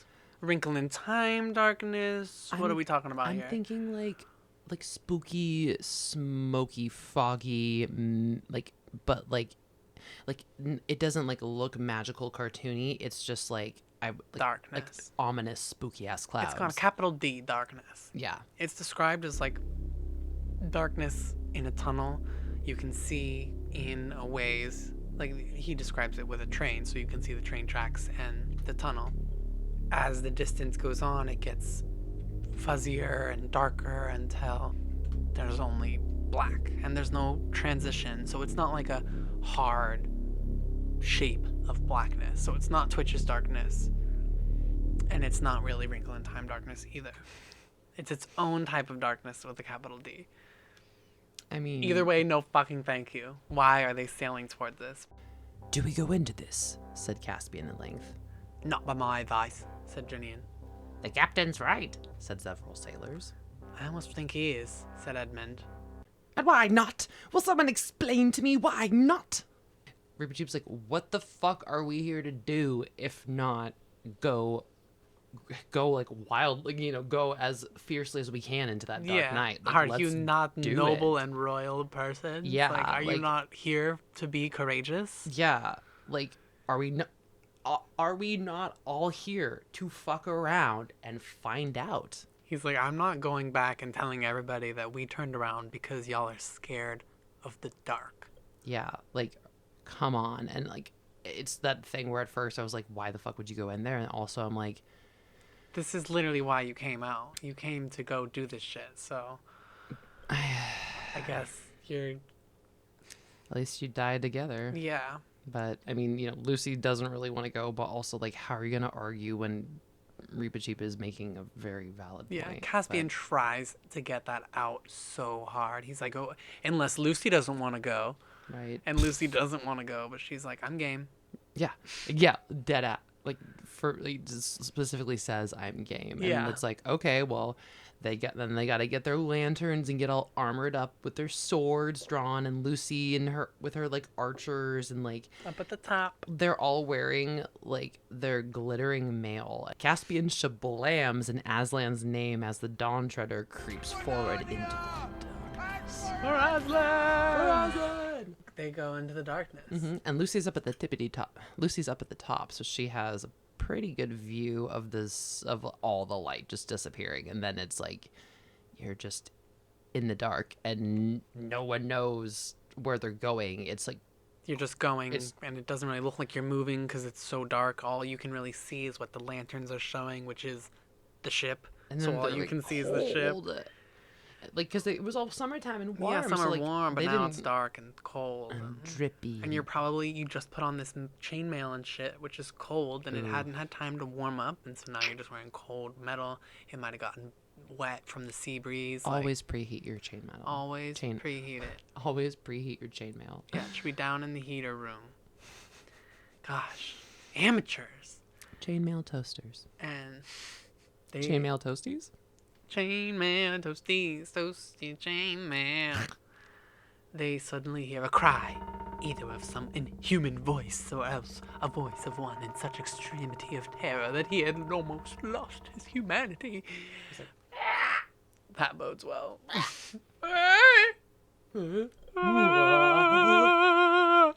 He's like an opera singer in the... No. They're like, that guy has lost his humanity. Freddie Mercury vocal warm-ups. In the darkness. And Caspian's mouth is too dry to speak, so... Because he's fucking scared. Yeah, and Reepicheep's like, I'm fucking scared. He's like, who are you? If you're a foe, we don't fucking fear you. And if you're a friend, then your enemies should be fucking scared of us. And the voice asks for mercy. Mercy. To be let aboard. It sounds like such a trap. I don't know if we've just watched too many scary movies, but like... Oh, definitely. You're in the darkness, in the ocean, and a voice says, mercy, let me up, please let me up. No, I am not. Fuck, you are not getting on this ship. You are not getting on this ship. Vampire. Yeah, if you're a vampire, you're a siren, no. But they pull him up. I don't want no spooky water vampires. They pull him up, and Edmund thinks he's never seen a wilder looking man with a white mop of hair, and his eyes are like wide open because he's probably been trying to see something, anything. I mean, he's got CPTSD. Yeah. 100%. Whatever's happened. 1,000-yard stare. Yeah, he is like, times a million. And like as soon as he gets on board, he's like, GTFO, fly, you fools. Row from the space. Yeah, fly, you fools. He's like, you should not have come here. Yeah, fly away, Kelly Clarkson. Mm-hmm. And he's like, this is the place where dreams are real. And some of the dudes are like, oh, fuck yeah. Like, this is where I kind of wanted to come here. Like, I thought that girl was going to be married to me if I came here and or whatever. He's like, no, you don't understand. Not daydreams. Dreams. Which probably takes like a solid 30 seconds to like fully dawn on them that he's not talking about like hanging out with your old betrothed, just slurping on your lemon squash and hanging parasol lanterns in the moonlight. I don't know what the fuck I'm talking about, but basically like your nightmares. All dreams. Like the weird creepy ones that like spook you awake, or like the ones you don't want to remember, and they're like, oh, okay, so maybe let's not do it. And Reepicheep is like, I don't fucking care, like let's go. And Caspian says, there are some things no man can face. Right. And Reepicheep's like, well, good thing I'm not a fucking man then. And honestly, he's owed that. And like to think, I mean, he's like a mouse in Narnia. The scariest thing he knows is just the sheer fact that he's smaller, and and people's condescension. Like there's no mouse traps or people like actively trying to kill him because he's a mouse. So it makes sense he wouldn't have anything to fear. What would you think of? Do you have something in mind? Oh, for like because they take their 20 seconds and they all think of like their worst dream and then panic instantly because they know the fact that they thought of it means that it might be here in this place, especially because they thought of it. It's like the Bogart, basically. Yeah. I thought of everywhere. I thought of my Boulder tea lady, the old lady who would. I had a reoccurring dream of an old woman that I was drinking tea with. And she was always nice, but like in a creepy old lady way. And I was friends with old people all the time as a kid. So like no one's surprised by that. Yeah. It wasn't like I was scared of old people or something. But she had an unnerving energy about her. But we were sitting having tea at the base of a wonderful hill, a little parasol above us. and I started hearing this noise, this like low rumbling, and I would ask her, if she heard it, and she would just, no, dear, like, and continue the conversation and just kind of like gaslight me and just keep having this conversation. And I couldn't see them, but I could hear them. And I just like the rumbling would get louder and louder and louder. And she was just looking at me, and she always had this smile on her face, like, just like it was like that secret smile, when someone's a bitch and they're doing something really bitchy and they're getting away with it, cuz yeah, and they know that everybody in the group is like on their side or whatever. Just like one of those little smiles, but I couldn't do anything about it cuz like I'm stuck at the seat or whatever under at the base of the hill. So much anxiety. So I'll probably be imagining her, and I would probably start hearing that rumbling. I honestly cannot pick because, well, I've told you many of my recurring dreams, and I was trying to think of which one's the most scary, because I have ones where it's like I'm in my home or a home and there's like a level or a space that I can't go to and I keep being thrown away from it because it's spooky or haunted or whatever, or the dreams where I'm traveling and all of a sudden I realize I forgot this, I forgot that, or like I always tend to derail myself in dreams because I realize what I'm doing is not logistically possible. Fuck, I just forgot it. Oh, that's it. I've had at least 2 dreams that I can consciously remember in the last like 5 years where I'm in a car that's driving and moving, but first I'm in the passenger seat or the back seat. That's happened a couple times, and like things like that, which aren't really feasible for their particular. I mean, they had cars obviously, but like it just seems like what I assume they're thinking of is, especially because they just saw a bunch of scary shit. Yeah. A masked kraken sea serpent. That's probably what they're thinking of, like times 50, because that guy was stupid. Yeah. And the next one might be smart. Not be. Everyone starts to panic. Even though they've already turned around, they chaos turn around and they start sailing back out of the darkness. And people start hearing things that nobody else can hear. Gongs. Eustace starts hearing like scissors opening and closing. And someone's like, I can hear them. They're crawling up the sides. Like, what are crawling up the sides? But nobody else can hear it. And Caspian goes up to Journey and he's like, how long did it take us to sail into the darkness? He was like, about 5 minutes or 10 minutes or whatever. And Caspian's like, it's been definitely more than that amount of time. And then everyone's like, we're never going to get out of here. And I feel like that they're just creating their reality now. Yeah. Just like now that's their worst nightmare. That's their biggest dream, quote. Mm-hmm. The darkness doesn't have to do anything. Yeah, it just has to be there now. Mm-hmm. And everyone starts panicking, they're never going to get out. And Lucy does a little prayer to Aslan. She's like, please, I don't know. I don't have it quoted. You do. Aslan, if you ever left us at all, send us help now. Ooh, my heart, if you ever loved us at all. I'm like literally tearing up. I had it seems so unfair to say that because she knows how much he loves them. He just called you his heart, his dear heart. But also like she's terrified, it's the same as, she's enchanted with depression. I've also been enchanted with depression. And so like, I don't think that's something she would ever say if she wasn't in this situation. But like, it's like the darkness doesn't go away, but it kind of starts to feel a little bit better. Yeah, she feels better inside, and she thinks to herself, after all, nothing has happened yet. Yeah, they just found a very spooked man who told them to get out of there. Yeah. Which is valid. And it's what they're doing, and nothing has happened. And that's kind of all that she gets. Oh, yeah. For a moment. But and then Ralph, his voice very hoarse, he cries. And a small beam of light in the sky. You can see it breaking the darkness, and it kind of like scoops toward the ship. You know how it does. Oh yes, a good light scoop. Yeah, how it like whoosh, and then it hits the ship, and they don't feel any warmer or anything, but like They probably just can't see because Yeah, because it's just like a spotlight on them now. Just getting hit like a raccoon. But there's light, and they go toward that shit. And go towards the light, baby. Here's we talked about this a little bit earlier. At first, it looked like a cross. Then it looked like an aeroplane. Then it looked like a kite. And then at last, with a whirring of wings, it was right overhead. And was an albatross. Instead of a cross, an albatross. Albatross?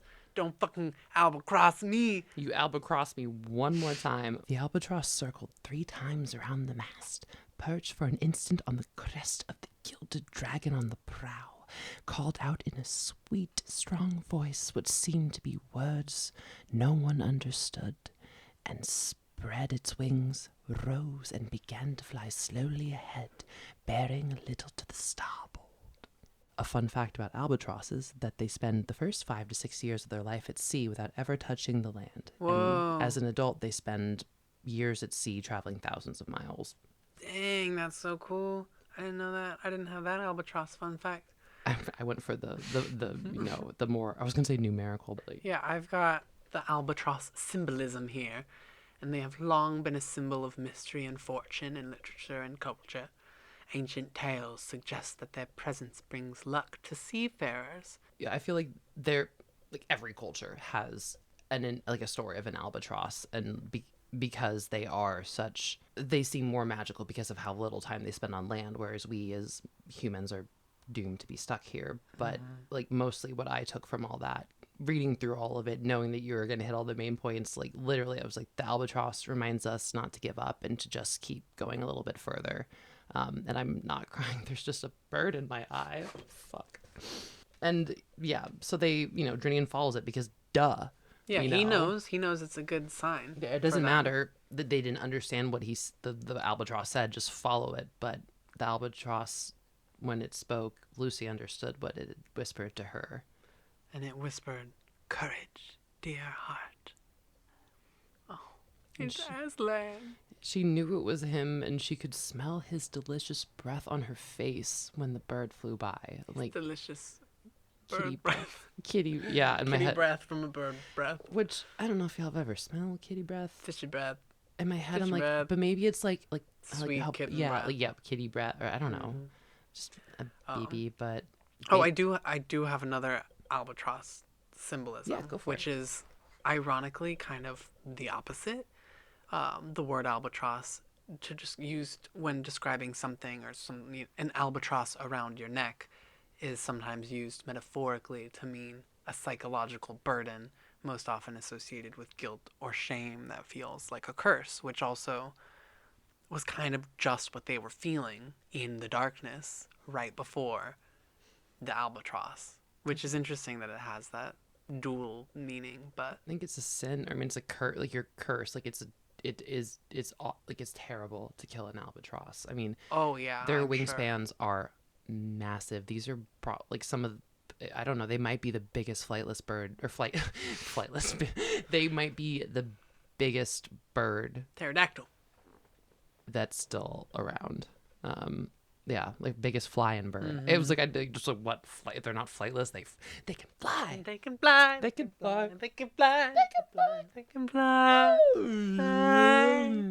And then the darkness turns into gray, and bam! It's sunny and warm, and the skies are blue, and everyone's realized they didn't have anything to be afraid of. Nothing even happened. And they're just blinking and astonished in the brightness, and they just start laughing. Which, like, honestly, like, laughing and crying is the same release. Like they probably feel so good, like getting that anxious energy nothing out. Happened. Yeah, the they're adrenaline rush, and then nothing happened. And they're like, well, guess we were being ding dongs. Yeah, and they look to this person that they saved, and they finally find out who it is. Caspian's like, oh hi, it's me, Caspian, King of Narnia, LOL. Yeah, and he's like, oh, I'm Lord Roop. Finally, they caught a live one. They caught a live one. They caught a roop. Check it off the list. That's our fourth lord. That's why we have a list. This is our fourth lord. We've got Burn. Are you keeping your list? I have a list at the house. Burn, Octasian, Restamar, and now Roop. So we've got the other three. Mavermorn, Argos, and Revilian. Ooh, I remembered all 7 lords, baby. Give me a... Why did we let me write it? That's fine. We got Bernie, Octi, Resty, Rupee. Rupee. He and... asks for a boon, yeah. which I thought was like a favor, but that's why I looked it up. Yeah, like it do me means, a like, solid. Something beneficial. Yeah, like, yeah, do me a solid. Do me a solid. And he's like, never bring me back here. And as he points and looks around, like, there's no darkness anymore. Yeah. It's just gone. Like, I'm just like, it just like... And he's like, oh, Caspian, oh, Praisey, you destroyed it. And Lucy was like, I don't think he did. I don't think that it was us. Yeah. But at that point, the wind picks up and he's like, let's put the sails up and stop rowing because we're fucking tired. And nobody noticed when the albatross had disappeared. Yeah, they were too busy eating some wonderful grog and relaxing, following that wind to the southeast. Into the next chapter. Chapter 13. The Three Sleepers. 13 wasn't a very lucky number with whatever else just happened earlier. Which, like... So we'll see if this is a lucky chapter for them. I don't, like, personally, like... You know, I'm not trying to reclaim the number 13, but I definitely don't put the stigmatism on it. Like, you know, I mean, I think Scorpios are great. I think Geminis are great. I think all the signs that people love to talk shit about, I am a big fan. But, like, we're cruising along now with gentle, steady winds, small rippling waves, so smooth it's like you're gliding on a lake. And there's new constellations with big, bright stars that no one has ever seen in Narnia or maybe even anywhere. Yeah. And is very beautiful. Lucy does miss her leopard and ship. We get a little mention of her fave 2 constellations. But which is someone also like seeing, yeah. Well, I was gonna say someone who's been lucky enough to get to see all that you can. Well, not all that you can. Gotten to see both the north. That's seen all that you can. I was gonna say, like, in terms like that doesn't make any sense because I don't have a telescope. As somebody who's gotten to see both, like, the stars in the northern and southern hemisphere, like, I understand because, like, when I went to the southern hemisphere and saw them, they were incredible and it was amazing. And, like, it's that homesickness where, like, there's just something about looking up and finding the Big Dipper where it's like, I know where I am. Yeah. I'm just gonna cry the whole way through this.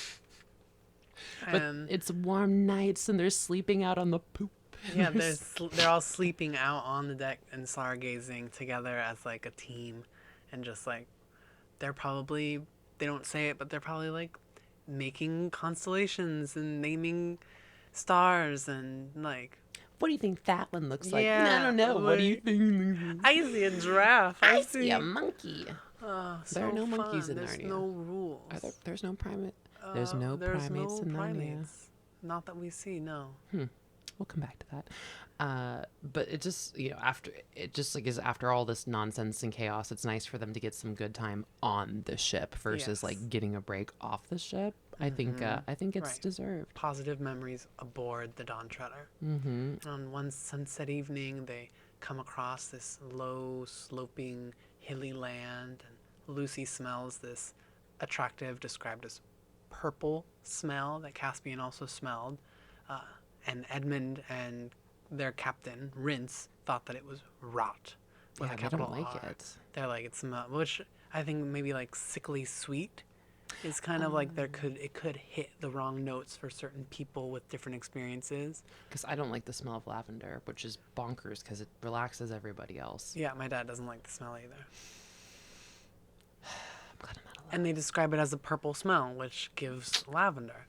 It's giving lavender. And they weren't able to find a deep harbor on this island, but they anchored the Dawn Treader and go ashore, leaving a couple men behind to guard the boat and Lord Roop.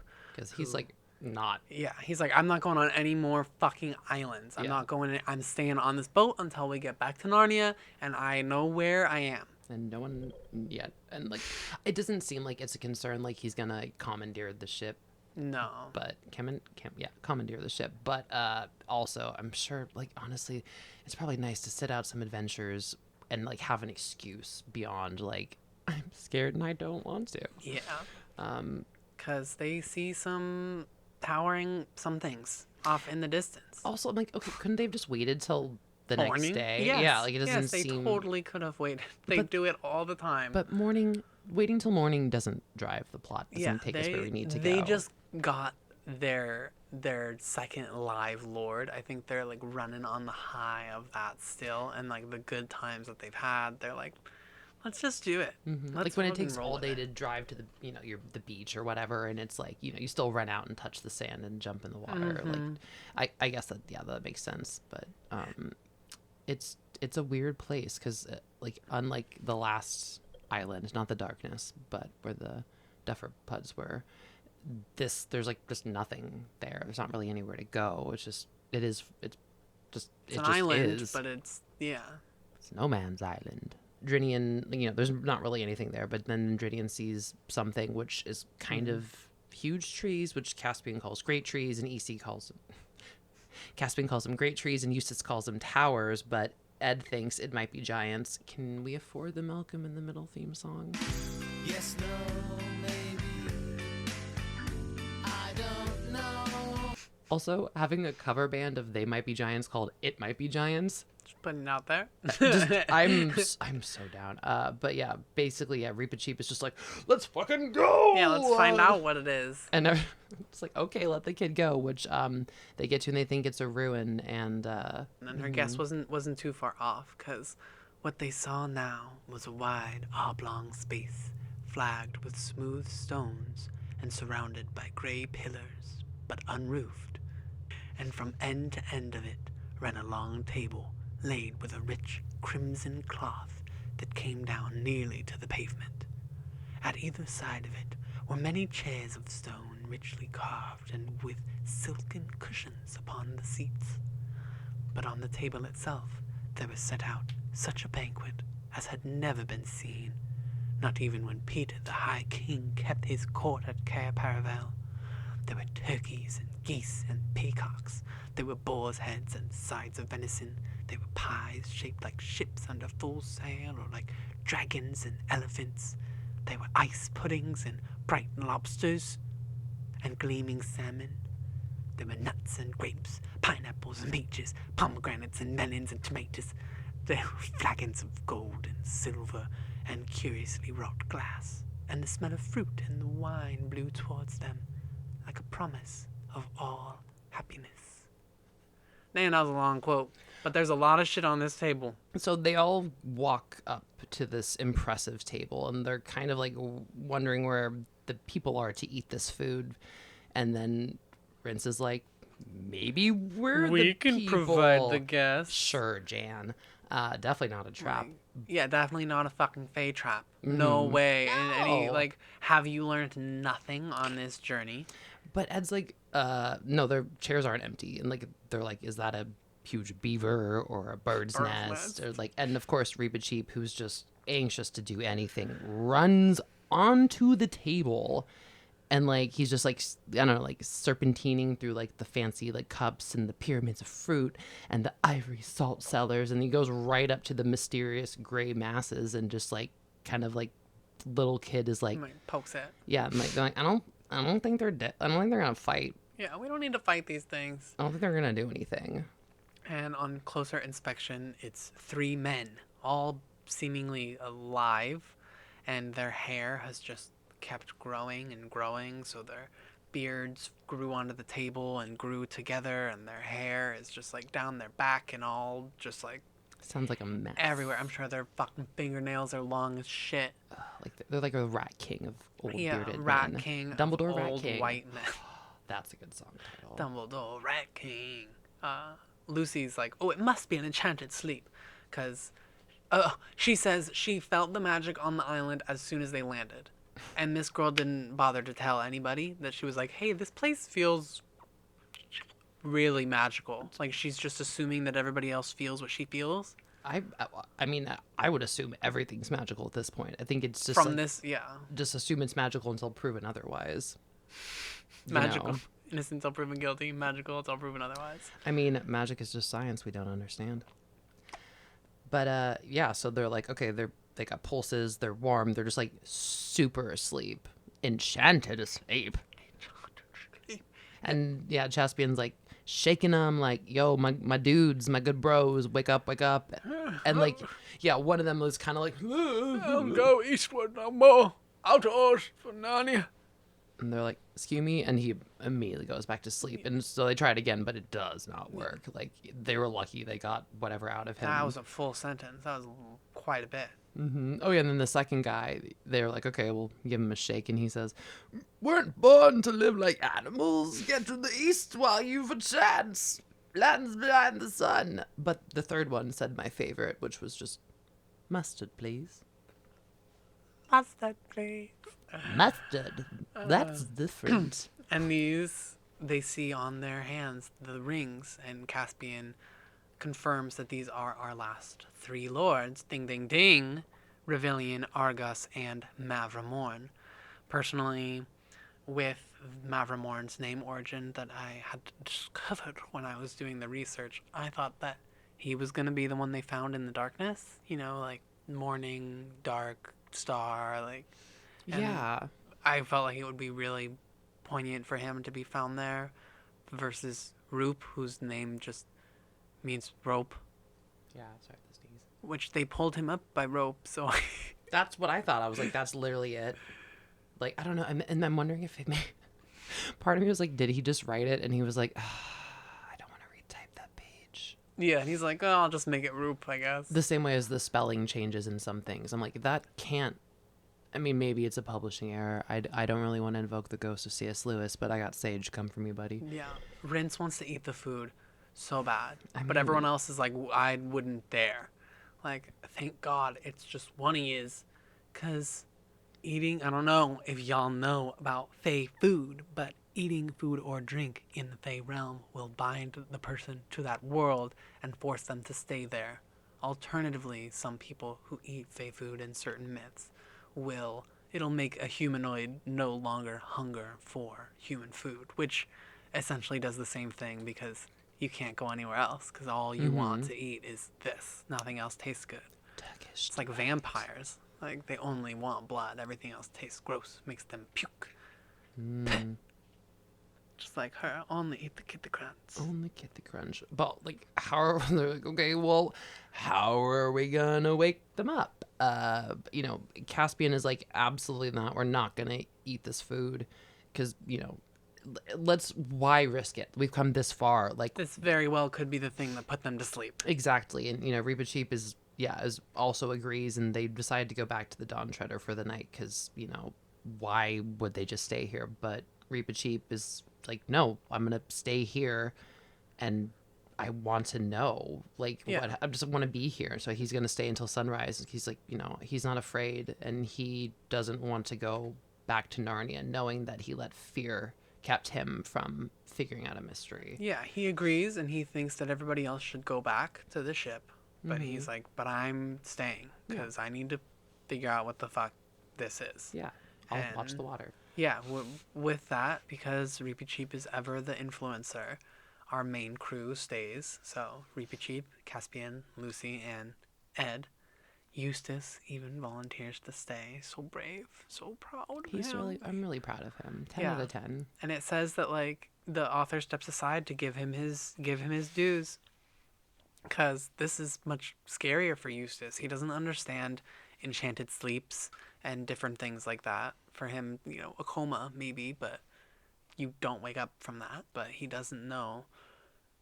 He doesn't know about this magic world. And and Caspian just tells Drinian to heck off because, like, there's a lot to do tomorrow and everyone's exhausted, so go rest, which they're probably, I mean, that's like, honestly, like, you're going to leave people there. You're leaving the best crew. And worst case scenario, they have Reba Cheap, who's not going to let anything happen to Lucy No or way. any of them. But it just, it sounds spooky because, you know, there's this big ass empty table, there's these permanent sleepers, and so they all take their time sitting down because, like, nobody really wants to sleep next to the Dumbledore Rat King. They have to figure out where the best spot is because they don't want to be too close. But if they sit too far away, then when it gets dark, they're not going to be able to see them, and that sounds scary too. So And, they're like, kind of like somewhere in the middle of the long table. and not talking, and mostly because they just don't really want to. Like, Yeah, just they're not like too scared to talk, but they're just I mean, It's not the night, vibe. it's tired, sleepy No. time. They're all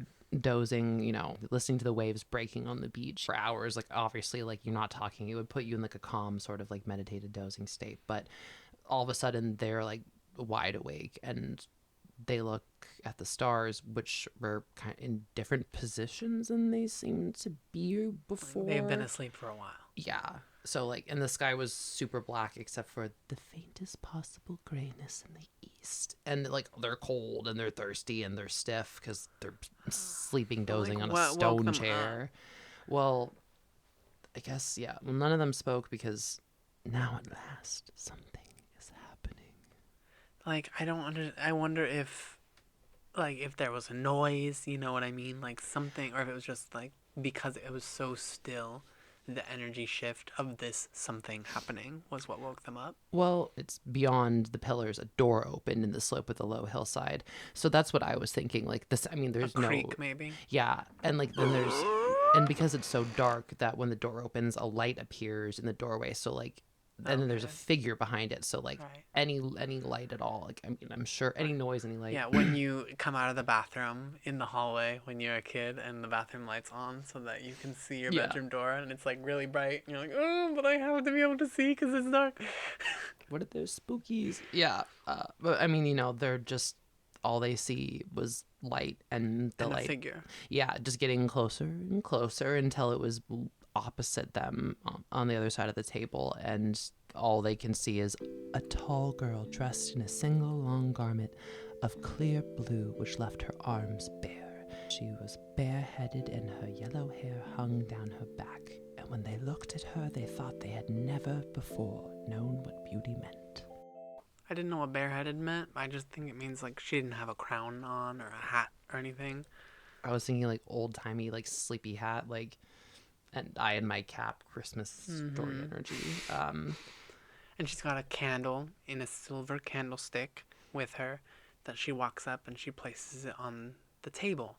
And Lucy notices something that she hadn't before.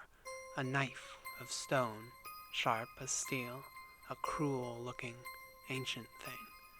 It also made me think of the Fae because they don't like iron. They would have stone weapons and tools. Yeah, and also the candle itself, the flame isn't moving, which It's is still, even though there's probably some coastal breeze.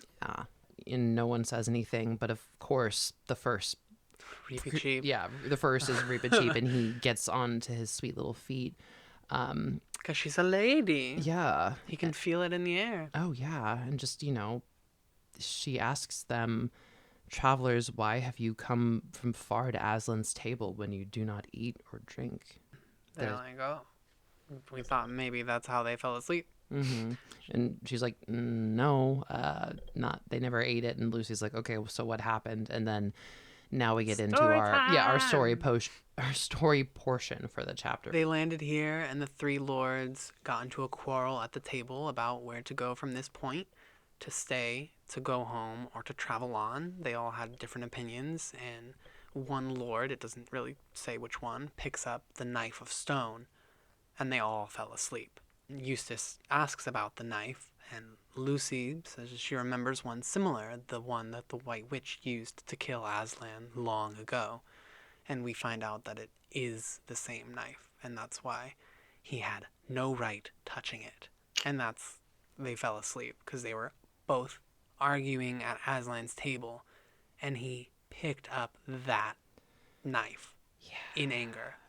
Which was brought there to be kept in honor while the world lasts. Edmund, who had been looking more and more uncomfortable for the last few minutes, now spoke. "Look here," he said. "I hope I'm not a coward about eating this food, and I'm sure I don't mean to be rude, but we have had a lot of queer adventures on this voyage of ours. That's a queer point. And things aren't always what they seem. When I look into your face, I can't help believing all you say. But then that's just what might happen with a witch, too.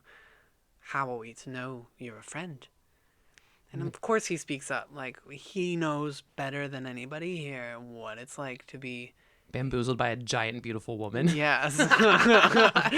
Well, and then the girl slaps him and with... eating her food. Yeah, and the girl slaps him with probably one of my favorite quotes in this book, if not thus far, which is, you can't know. You can only believe or not. You just have to Do trust. you believe? Some call this the world's end. This island.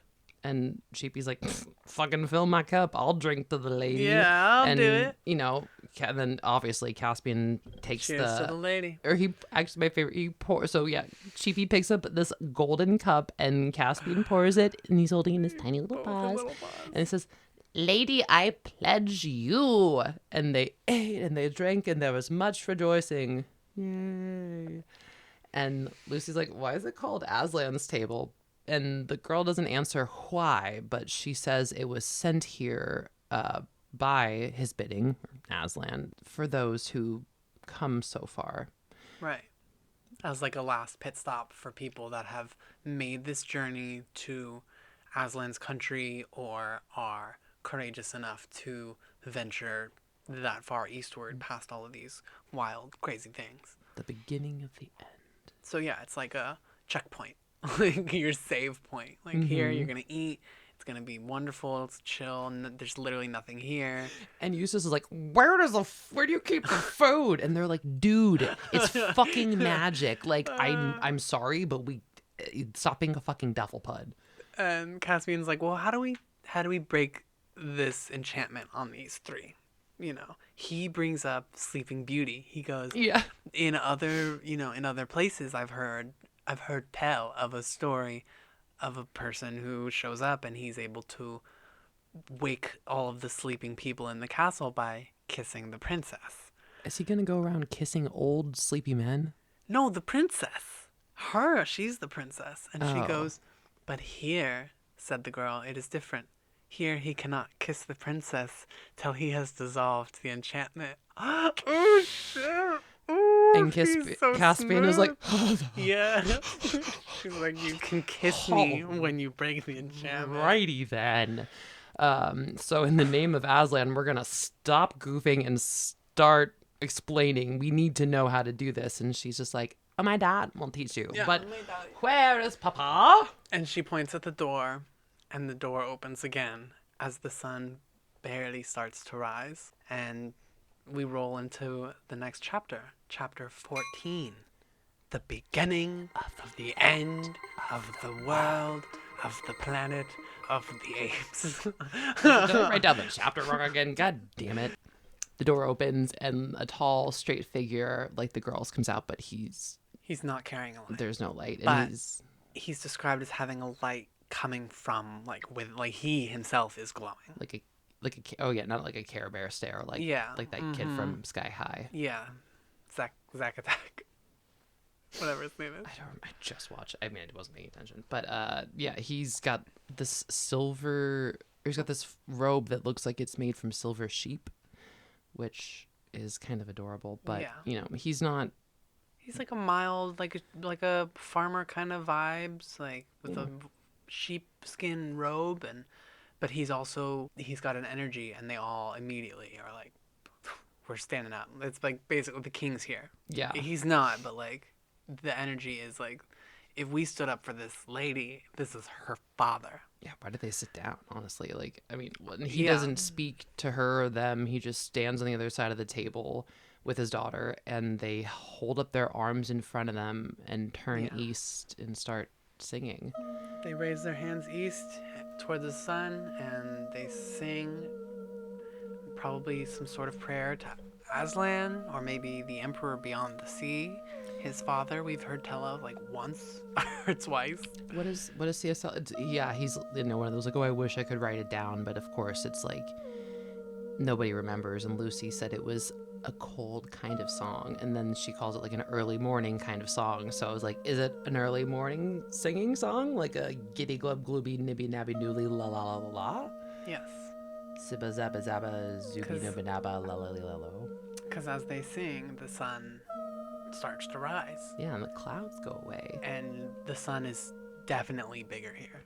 They can definitely tell that they are closer to the sun. So hashtag Flat Earth confirmed, or Flat Narnia Earth confirmed. Flat Narnia. Yeah, and the sun is kind of shining light onto the stone knife specifically. It keeps Yeah, Like, the size of it's just goofing everybody, just getting brighter, and like they can only like just look into it and squint. And like Edmund later on talks about how lots of things happen on the trip which sound more exciting, but like this is his most exciting moment, which honestly, based on everything he's done this story, it makes sense, because like now they know they're at the beginning of the end of the world. Because with certainty, the sun is bigger here. Like they're getting somewhere, and this sun ritual is happening for the sunrise. Like we're in the east. Oh. We're east, baby. Mm-hmm. And there's something flying at them from the center of the sun. Like black holes. And I'm just like, well, obviously they can't look directly into it, but like the air suddenly just is full of voices that are singing the same song, but with wilder tones in a language no one knows. So it's like a chorus of these hundreds of large white birds that are all of a sudden everywhere. They're on the grass, the pavement, the table, on their shoulders and their hands and their heads, and then it looks like they're covered in snow. Like, but they're birds. Just birds blurring everything. Just white birds. So I'm assuming that there's multiple types of birds. There's probably big birds, small birds, fat birds, skinny birds, wide birds, tall birds, and tall birds. We got lots of tall birds. But no albatrosses. Well, also, like, I mean, albatrosses are big-ass white birds. Which it seems like, why wouldn't you mention that again? Right, that there's, like, led by an albatross or something. But it just says white birds. Because I was thinking, like parrots, like, you know, like that. Like, they do have, like, mostly white parrots. But one particular bird flies over to the old man. And Lucy sees something important, and she's the only one to, as is usual. That's the custom. The bird flies up to the man with something in its beak. A fruit, maybe? But maybe a live coal, she thinks, because it's got, like, a glow to it. It's too bright. The opposite of when people put like something in their mouth and have a bird eat out of it. Yeah, and the bird puts it in the old man's mouth and flies away. I have a note. What the hell is happening? Also, couldn't birds flying around? The girl could have been like, "Look, my dad's gonna explain. Hang on, we gotta do this weird bird song. Don't be alarmed when they drop something that looks like it's on fire into his mouth." Into his mouth. The birds, they then eat, drink, and remove all of the dishware on their way out, leaving an empty table with the sword. Or the knife, the stone knife, and the 3 lords. And, like, it says that they're carrying all those things, or it says that they're carrying away the things they didn't finish, like the bones and the rinds and the shells, and I'm like, did they just drop them into the ocean?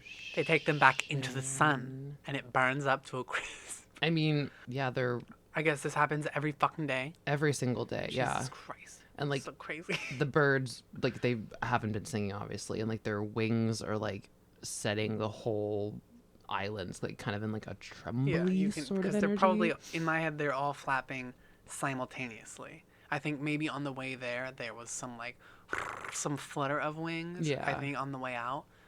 Oh, because there's no singing. Yeah. All you can, you're just like, okay. Yeah. Big ass stork ladies. Yeah, it sounds so ridiculous, incredible, and fast. And the best part is, during all of this, the Narnia lords they just sleep. They don't miss. I mean, honestly, every day. It happens every day. I wonder if they poop on them. Oh. They probably don't. Yeah, these are no poop birds. No pooping. They're probably not even real birds. They're probably like the souls of people or something. Oh, that's that nice. Are like flying and they get to like live life or something. Okay, I'd like to save my tears for the next chapters, please. Yeah, the next 2 sad-ass chapters. Fucking hell. Strap in, folks. The old man greets them now. It's like, I'm done with my bird song. I got my bird delivery. And Caspian is like, hey, so this whole thing, these guys sleepy, how do we make them not? Which, of course... It's super easy. They have to sail to the world's end, or as close as they can get without getting their eyes wet, and they have to leave someone behind as tribute. Never to return. Never to return. He offers up the information really willingly. Yeah. He's like, yeah, so we just do this thing real quick. And, like, literally, worst case scenario, like, unfortunate for my heart, this task is Reepa Cheap's heart desire. Like, yeah, he's like, oh, that's easy. It'll be me. Like, of cool, course. Let's go. And he's like, well, how do we get there? Like, are you familiar with the seas? And the old man's like, well, I saw the island, like, really long ago, but it was from pretty high up. And they're like, what do you mean pretty You high up? Were you in a you were plane? Like, flying were you in the flying? air. He's like, well, not in the air, really. More like Way above. way up there. Yeah. He was a star. He was he was a star. His name is Ramandu. So he's a star. A Wrinkle in Time. He's a star. Yeah. Lord of the Rings. He's a star. He was a star before any of them knew Narnia, even and like when the constellations were different. And Edmund coins him a retired star. Retired star. Rude, but he's a star at rest. A star at rest, which is a sweet term. He was carried to the island, I think, by the birds. Probably, yeah. Yeah. First, we're going to talk about what his name means. Oh, excuse me. Because I couldn't find anything. Yeah, this, again, I was on my Latin prefix suffix route, so I did that. And the prefix of ram means branch, which is meh. But ram, translated to Latin, is Aries, the constellation. And the suffix andu means a fetter or a chain. So Aries chained, like he is a star chained to Earth. And I was like, that is great. Also sounds like Xanadu, which is a dream place of magnificence and luxury. And a great Olivia Newton-John song. Ramandu. A place. Okay. A man who got dropped off long ago. Yeah. On an island that no one knows. They call him Ramandu. Okay. Ramandu. This was my whole night last night. He came to the island long ago as an old man / star. And every day, a bird brings him a fireberry from the valleys in the sun. And it takes a little away from his age, makes him a little bit younger. And eventually, when he becomes a day-old baby, 1 day old, he will rise back up and be a star again. Once more, tread the great dance. And this beautiful moment is, of course, interrupted by Eustace, who says that in his world, a star is a huge ball of flaming gas. And the guy is like, yeah, that's what a star is made of. That's not what they are. And in this world, you have already met a star. What? For I think you have been with Koryakin. I was like, wait. All of the important magical people are stars? I'm like, this is literally just Lord of the Rings. I mean, but they're totally, it's different energy because Koryakin is kind of being punished. Yeah, he's on, punishment, not retirement. But us mere humans, we aren't supposed to know what faults a star can commit. Which is a great line. But yeah, Koryakin is on punishment. And his name origin makes a lot more sense now, with the prefix Korya meaning of leather, and the prefix kin meaning small. So he was once a big star, and now he is small and made of leather in a human body. I hate it when I'm small and made of leather in a human body. Me fucking too. I wanted to talk about, it's just one short note about this fireberry from the Valley of the Sun. I was like, that sounds familiar because Lucy's cordial, I looked it up, is from the juice of the fire flowers from the mountains of the sun. So her fire flower heals people from the mountains, and the fire berry from the valley reduces people's age, which and is kind of a similar magic of reversal, which is interesting. I wonder if it's like berry juice in like her thing. Well, it says fire flower juice. Oh, okay. From the mountains, and they're from the valleys. But like if the cordial is kind of reversing the effect of the wound, like the stab, it's kind of a big star, and now he is small and made of leather in a human body. That makes sense. Yeah, like, and the berry is just like concentrated, like or whatever. Way more potent. Right. But So you're gonna go back. you're gonna Benjamin Button. and become a star again. But he's just like, he quickly changes the subject back to the quest, because he's like, will you or won't you? And Reaper Chief is like, yes, let's We're go. going. I already said so. And Caspian is like, I mean, yeah, like it would like break his heart if we didn't go as close as we could, but he's worried about the crew, because like, you know, nobody knows how far it is, and they only signed up to seek the Seven Lords, which technically they've found. So he's like, we should probably check in, which is, I think, is a good move as a king, as a leader, which also pertains to everything in Narnia, where it's, if you know, it's like a magical enchantment. If people don't want to, if they're not willing, Yeah, if they're coerced into going on the quest, it's not gonna break the spell, because they weren't pure of heart and intention on the journey. this is a constant thing. Ask the questions 3. 42. He explains the plan to everybody, and they're not down, but they're worried about how they're getting back to Narnia. Like, the wind's been blowing them east. Yeah, and like, what about Lord Roop? There's no way he's gonna want to keep doing that shit. And like, honestly, Ramadou he gives him such a gift, where he's like, dude, let him stay here. I've got the ability to help him like actually restfully sleep, and like just With no dreams. yeah, and just be chilling until you come back, which I'm sure, I mean, you know, he's just knocked out, unconscious, like finally doesn't have to deal with these torturous thoughts that, who knows, like he's been in there for 7 years? 7 years alone with your worst thoughts itching at your brain. And yeah, Azkaban could never. oh, absolutely This is not. way worse. Like, there's not Dementors. You're in the Dementor. You got eaten. Yeah. You got eaten. And the sailors are like, yeah, are we gonna get back to Narnia? Yeah, like, what about our supplies? And it's just kind of like, Drinian's like, well, and another old sailor say, after winter in March, the wind is going to change direction, so it's going to go westward.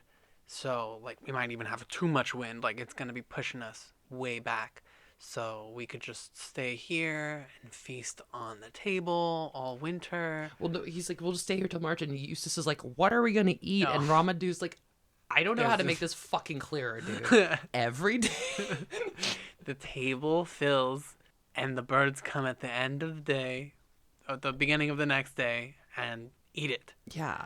And like, at this point, it's just like, it's like they're trying to make it seem like they get to volunteer, but it's like, guys, we have to do this. Like, there's no reason not to. Like, like, why would we, if we're not going to go all the way to the world's end, we're going to go back to Narnia feeling stupid. Like, That we like tipped our toe into the Yeah. easternmost water and didn't go that far. yeah, it's not like, you know, the water at Coney Island. It's just like, you gotta keep, this is the fucking journey. And Reba Cheap is like frothing. He's like, Like, I don't fucking care. I'm going. If you're not going, I'm gonna get in my goddamn boat and I'm gonna go. Yeah. And if my boat breaks, I'll swim my way. and if I drown, my nose is gonna be facing east. Yeah, Reba Cheek is like, I don't care. Like, I don't need to be the head of the talking mice. I need to go on this journey. And like, Caspian and some of the other sailors are like, of course. And basically, it's just like, he's not going to beg them to come. He can't force them to go. He's not going to pick and choose. And he's just like, Aslan's main guys, like, do you think that the privilege of seeing the last thing is to be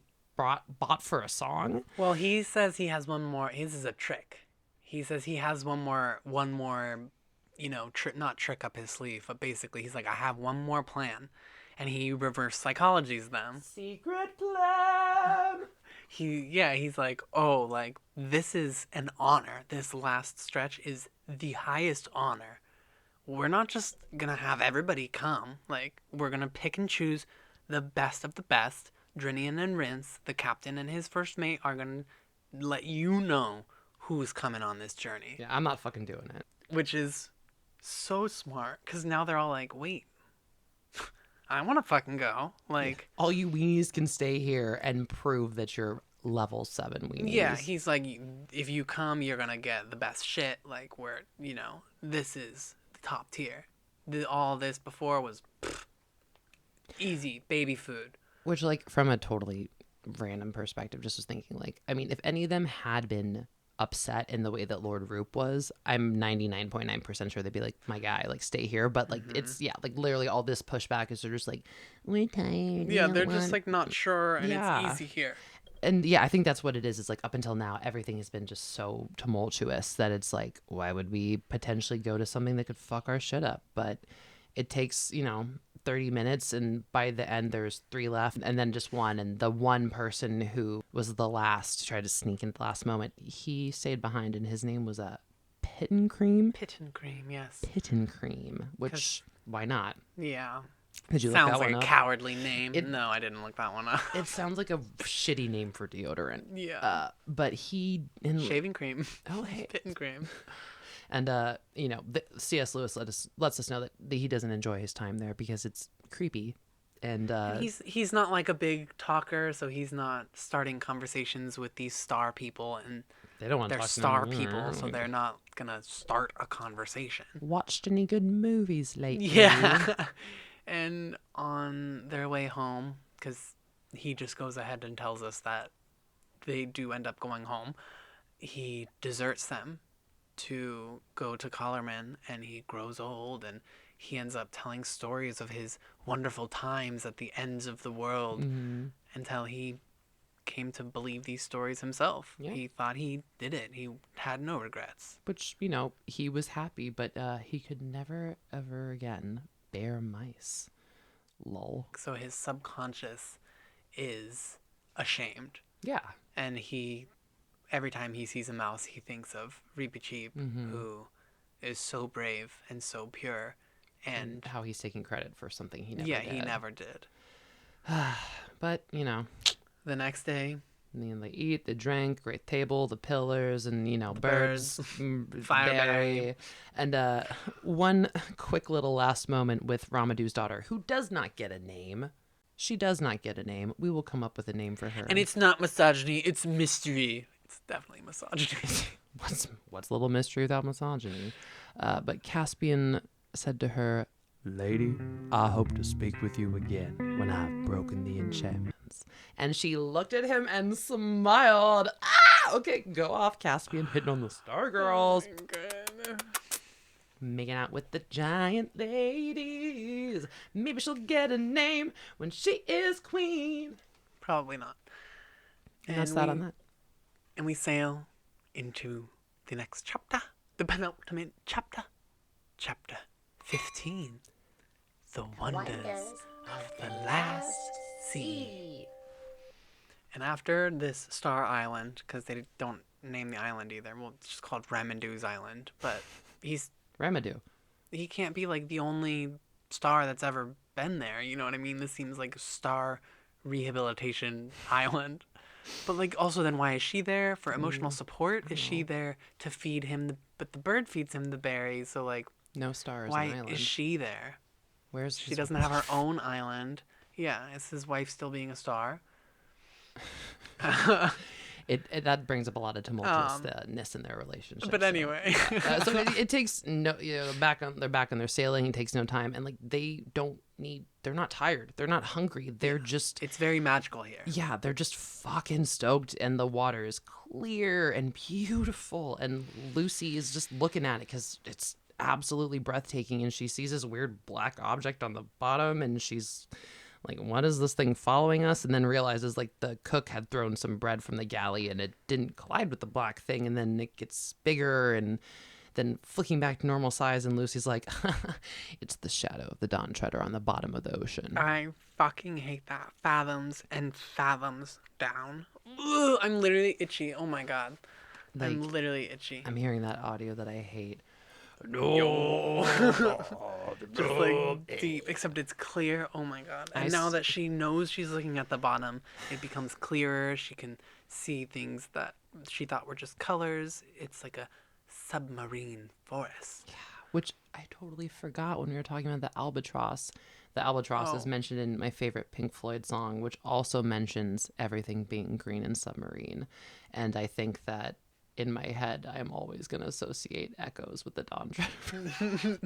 The green submarine. I mean, honestly, it sounds so beautiful. And like the stones on the edges of the ocean floor are like getting wider and closer, and they're on the water, but there's a hill that they would be climbing, or their shadows. There's a hill. Yeah, there's a hill. Their shadows underneath on the sea floor, and you can see what looks like a path cutting through this underwater forest. And as it comes up the hill and becomes more clear and clearer, it is a path, and it's climbing this hill to a castle at the top. Right? A knobby, jagged, pearly, ivory-colored castle. And also there's between 15 to 50 mer people riding big-ass seahorses. Huge seahorses. Which, oh my god, I want to cool say. as fuck, but also kind of scary as fuck. I mean, yeah, but she's seen sea people, and like they look noble. They're wearing gold and on their forearms, and streamers of emerald and orange on their shoulders, and you know, a bunch of fish swim up to the surface. Blubber fish, they're like rounder fish. Just like blah blah blah, blah, and it blocks her view. But then it's like one of them kind of shoots up. They're using, the sea people are using a separate type of sharp-mouthed fish. Like as their arrow. To hunt. Yeah, similar to how you, hawking, how Lucy and the kings and queens used to use in the Golden Age to hunt other birds and small prey. And in the Prince Caspian movie, Caspian himself has a hawk as well. And yeah, and the mer people are all genders, and some have pearls, but nobody's wearing clothes. And the king of the sea people, you can tell by looking at him, he's the king. He's with this hunting party, and they are interested in this ship in their waters. And their skin is the color of cold ivory, and their hair is dark purple. So cool. Like, the colors of that are so cool. Like, dark purple, like kind of kelpy, like they cold. sound very goth. They look cold. They sound cold. Yeah. They don't sound like warm, nice mer people. They sound kind of cold, scary. They look shocked, and Lucy's like, I don't think they've ever seen a human before. No humans down there. And Lucy and Drini and Ed and Lucy are next to her, and they're like, what are you looking at? And she's like, the sea people. Look at them. And her arm is like gone numb from standing there, and Drinian's like, actually, you know what? Let's just pretend like this isn't happening, because I don't want my sailors falling in love with these hot ass ladies, right? Jumping into the ocean and like, you know. And Lucy's like, what do you mean? Like, we had sea people. They sang at the coronation. Like, they're not trying to trick us or whatever. And Ed's like, these don't look like the same type of sea people. Yeah.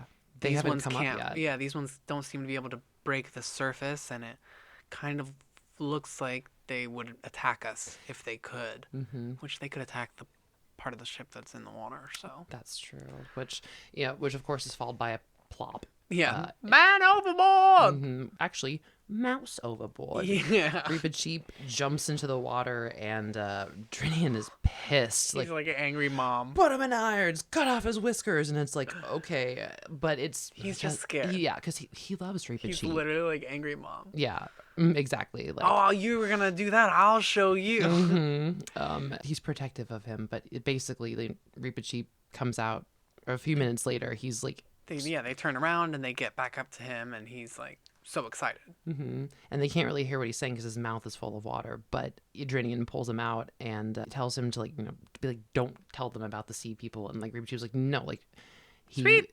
Yeah, he's like, this water is sweet, not salty. And they all pause, staring at him. And Reepicheep repeats his prophecy. Sweet. Where the waters grow sweet, doubt not, Reepicheep. There is the utter east. And they're like, oh, right. Yeah, that whole thing that is your driving purpose for your life. And so they're like, okay, well, let's try the water. Try it. And it's delicious. Yeah, Caspian's the first human to drink it. He says that he doesn't know that it won't kill him, but if it does, it would be the best way to go. Yeah, I'm not going to kill humans. It's so wonderful. It's like, and Reepicheep's like, it's drinkable light. This episode is sponsored by Drinkable Light. Are you tired of boring yellow Gatorade, seltzers, or plain water? Blech. Over at Liquid Light Factory, they have worked with top-notch magicians to create the patent-pending drinkable light, the most hydrating, not liquid beverage you'll ever taste.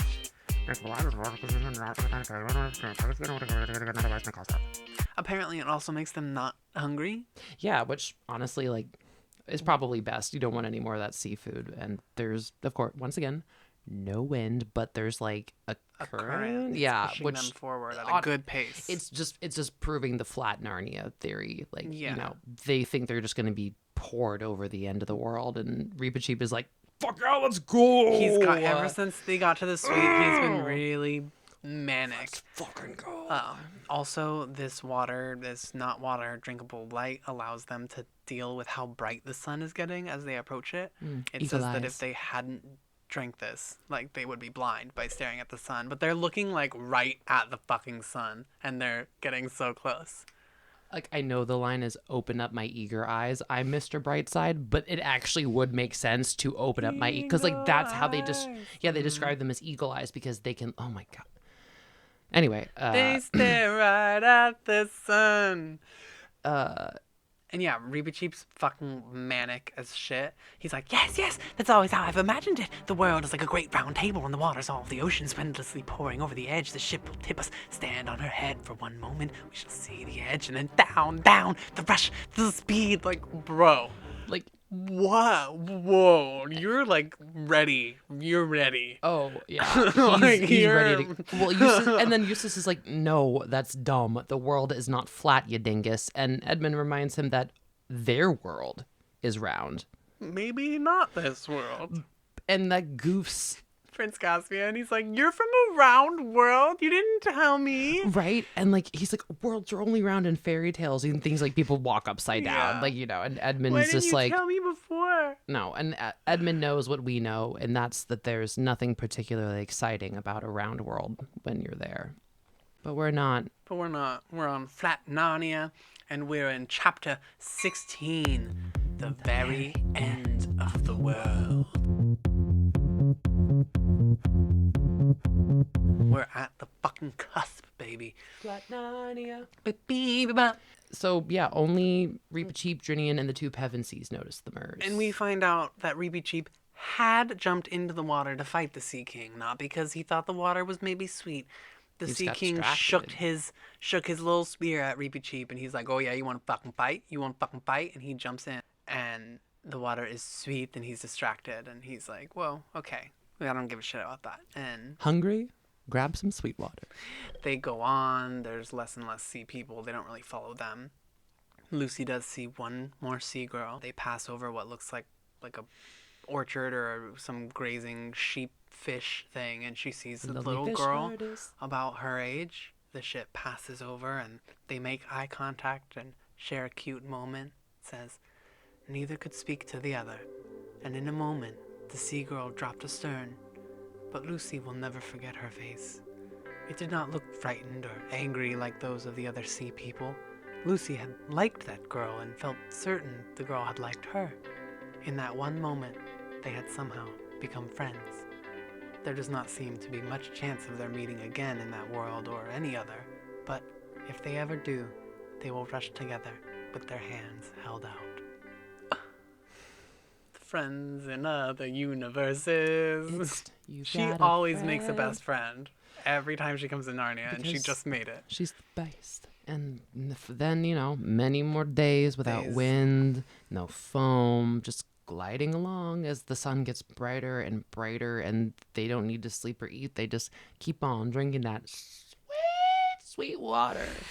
And everybody is just like so excited that they're not talking. It's like the vibrations in that space. Yeah. Like, I mean, who knows? The current, yeah, it's pushing them quite quickly. It reminds me of the EAC in Nemo.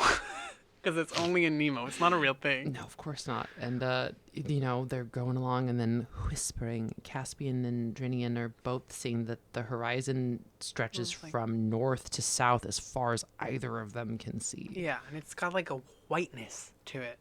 Like a glowing kind of whiteness. And they're kind of confused, and they come up closer and closer to it, and they're still not certain what it is. And He's like, I think we get better slow the fuck down. We might Yeah, crash we into might this. crash into whatever this is. But of course. They move a little bit to the right, and there's no current at all. It's as still as a pond. So Yeah. it's just like a 40-foot wide current. Mm-hmm. Yeah, the current just slowed them down. It didn't even, like, there was no momentum from the ship. Like, it was it just kind like of, they went off the current, and now they're not moving. And so they lower the small boat to investigate and find that they're lilies, like fresh, live lilies floating in the water. or something very similar. Yeah, to very, the very lilies, similar but to just lilies. like I feel like it's the same as the birds, but just now they're white lilies. Yes. And Or- still super yeah. deep water below them. I wonder if the lilies turn into the birds. I love that theory. They're not sure what to name this area. They don't know if they want to call it the Lily Lake Lily Lake. or the Silver Sea. Silver Sea is so much fucking better. Lily Lake. What's wrong with the Lily Sea? Lily Sea is good. Lily Lake. It's not a lake. Lily C, you better come up here right now. Lily M, I'm not going to both of you. I looked up lilies. Their symbology. Symbolism. Whoa. I looked up the white lilies symbolism. And in Christianity specifically, on commercialnews.com, I found something that popped up right away. They symbolize purity, rebirth, and hope, and are often associated with the Virgin Mary and the resurrection of Jesus Christ. So rebirth, resurrection, like they kind of could. I like that theory. They could be the birds. They turn into birds. They fly back. They turn back into lilies. Also, similar to, don't remember, something else had some, the albatross had a dual meaning. These lilies also have a meaning of grief, just like the Victorians. When words fail us, we find it easier to say things with a bouquet of flowers. And lilies are the most used flower at funerals and memorials in the United Kingdom specifically. The whiteness stands for peace and serenity, while the inherent transience of cut flowers, which bloom and die, are symbolic of life's passing. The innocence that has been restored to the soul of the departed. Beautiful flower in a beautiful place with a beautiful meaning, and they also might turn into birds. Maybe. And they never seem to end. Miles and miles. So maybe not. There's lots more lilies than there are birds. But they just miles in every direction. Yeah, like overstimulating smell, but it's like they also don't want it to stop. It's like addictive, kind of. Yeah, like it's too much, they but know also it's bad for them. Yeah, and then like several days of Right. just going through the it seems like it takes a long time at the snail's pace until like literally They can't go any further. It gets shallow, and it notes that Caspian has a queer look in his eyes. That's a queer point. I think Eustace says it, and Edmund says something like, "I think we all look like that right now." Yeah, he says we probably all look fucked up. And Caspian gives a speech at this point when they land and announces that he's going with Reepicheep. And there you're like, you can't do that. And he goes, I can't. And Bitch, are you abdicating right now? yeah, like you can't just leave. And he's like, you're telling me what I can and cannot do. And he's described as looking for a moment not unlike his uncle Miraz, which I think he's only been noted as one other time. Like he looks evil for a moment, like when he grabs his sword type shit. Which like, is weird because like it's the smell. I think it's just too much. He's enthralled and he's caught in it the same way that the three lords wanted to keep going. Like. Yeah, just also they're like, dude, it's definitely deserting. And he just has it in his head that like this is a noble thing to do. And of course, the only voice of reason that he'll listen to is Reepicheep. He's like, you're the king of Narnia.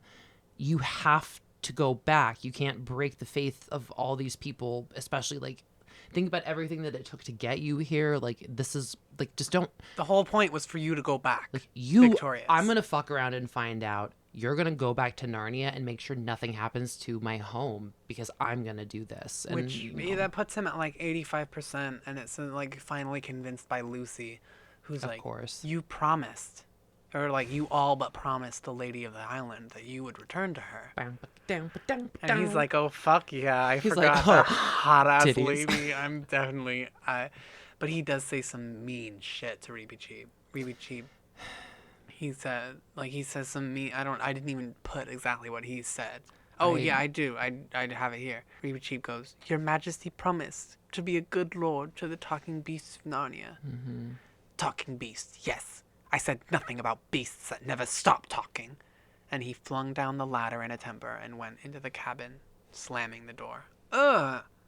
But when then the others, like, when he came and joined the others, like, he had tears in his eyes. And it's like, He felt really bad about it. because, like, honestly, there are, like, Eustace said way worse things about Reaper Cheap. Everybody else has said worse things about Reaper Cheap, but it doesn't matter the content because you are not the person. Like, you can't even tell him that he's being annoying. Like, that's not your role. Like, it's just not fair. And, you know, And ever since you met him, like, you have said you would be a voice for the voiceless and stand for the talking beasts of Narnia.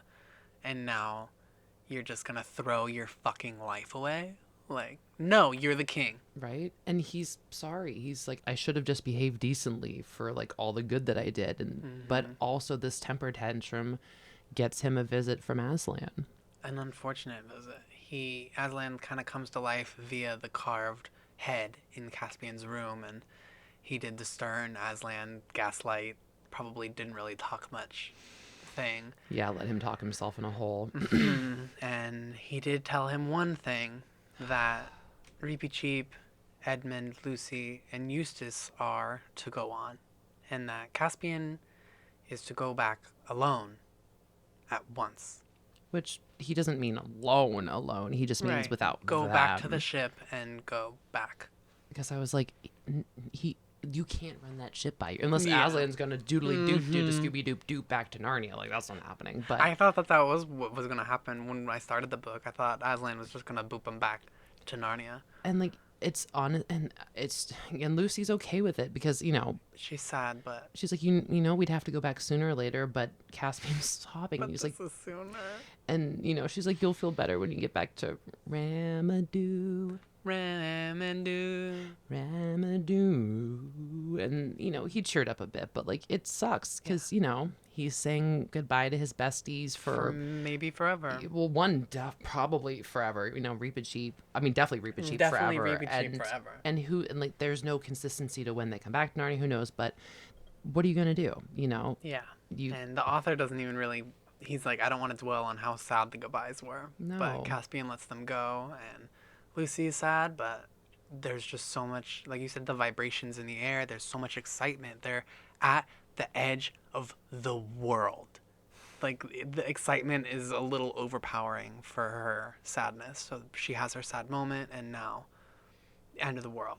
it's like the and- last day of the best vacation. Yeah, and they travel for 3 more days. I thought they were fucking at the end of the world. Yeah, and they're in the smaller boat. Yeah, the Dawn they're in- Treaders. They're in yeah. the little buoy.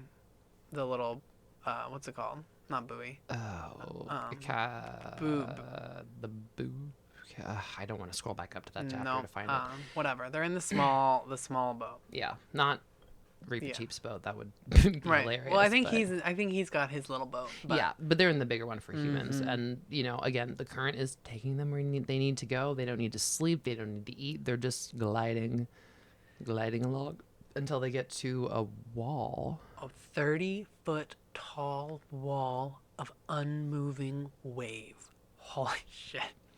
It's giving Moses parting the Red Sea. Yes, and the sun, they can see it rises behind the wave, and it illuminates a city. They can see forests and waterfalls, And like, with a they rainbow. They can shining see through it. Aslan's country through here as the sun rises. Under the and sea. Then it crests the wave, and it's a little darker, and they're not able to see through the wave anymore. Because you can look at the promised land. Beautiful. It only lasted a second or so, but what it brought them in that second, none of those 3 children will ever forget. It brought both a smell and a musical sound to Edmund and Eustace. Would never talk about it afterwards. Wow. So musical and beautiful, they couldn't talk about it. And Lucy could only say about it, it would break your heart to hear the noise.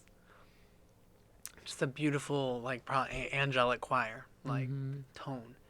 And Reepicheep's like, fuck yeah, fuck yeah. The boat hits the sandbar. Reepicheep gets out alone. Nobody really stops him. Well, yeah, or he says, like, this is where I go alone. Yeah, everything now felt as if it had been fated or had happened before. So it's just kind of like time doesn't really mean anything anymore. It's kind of they're at that.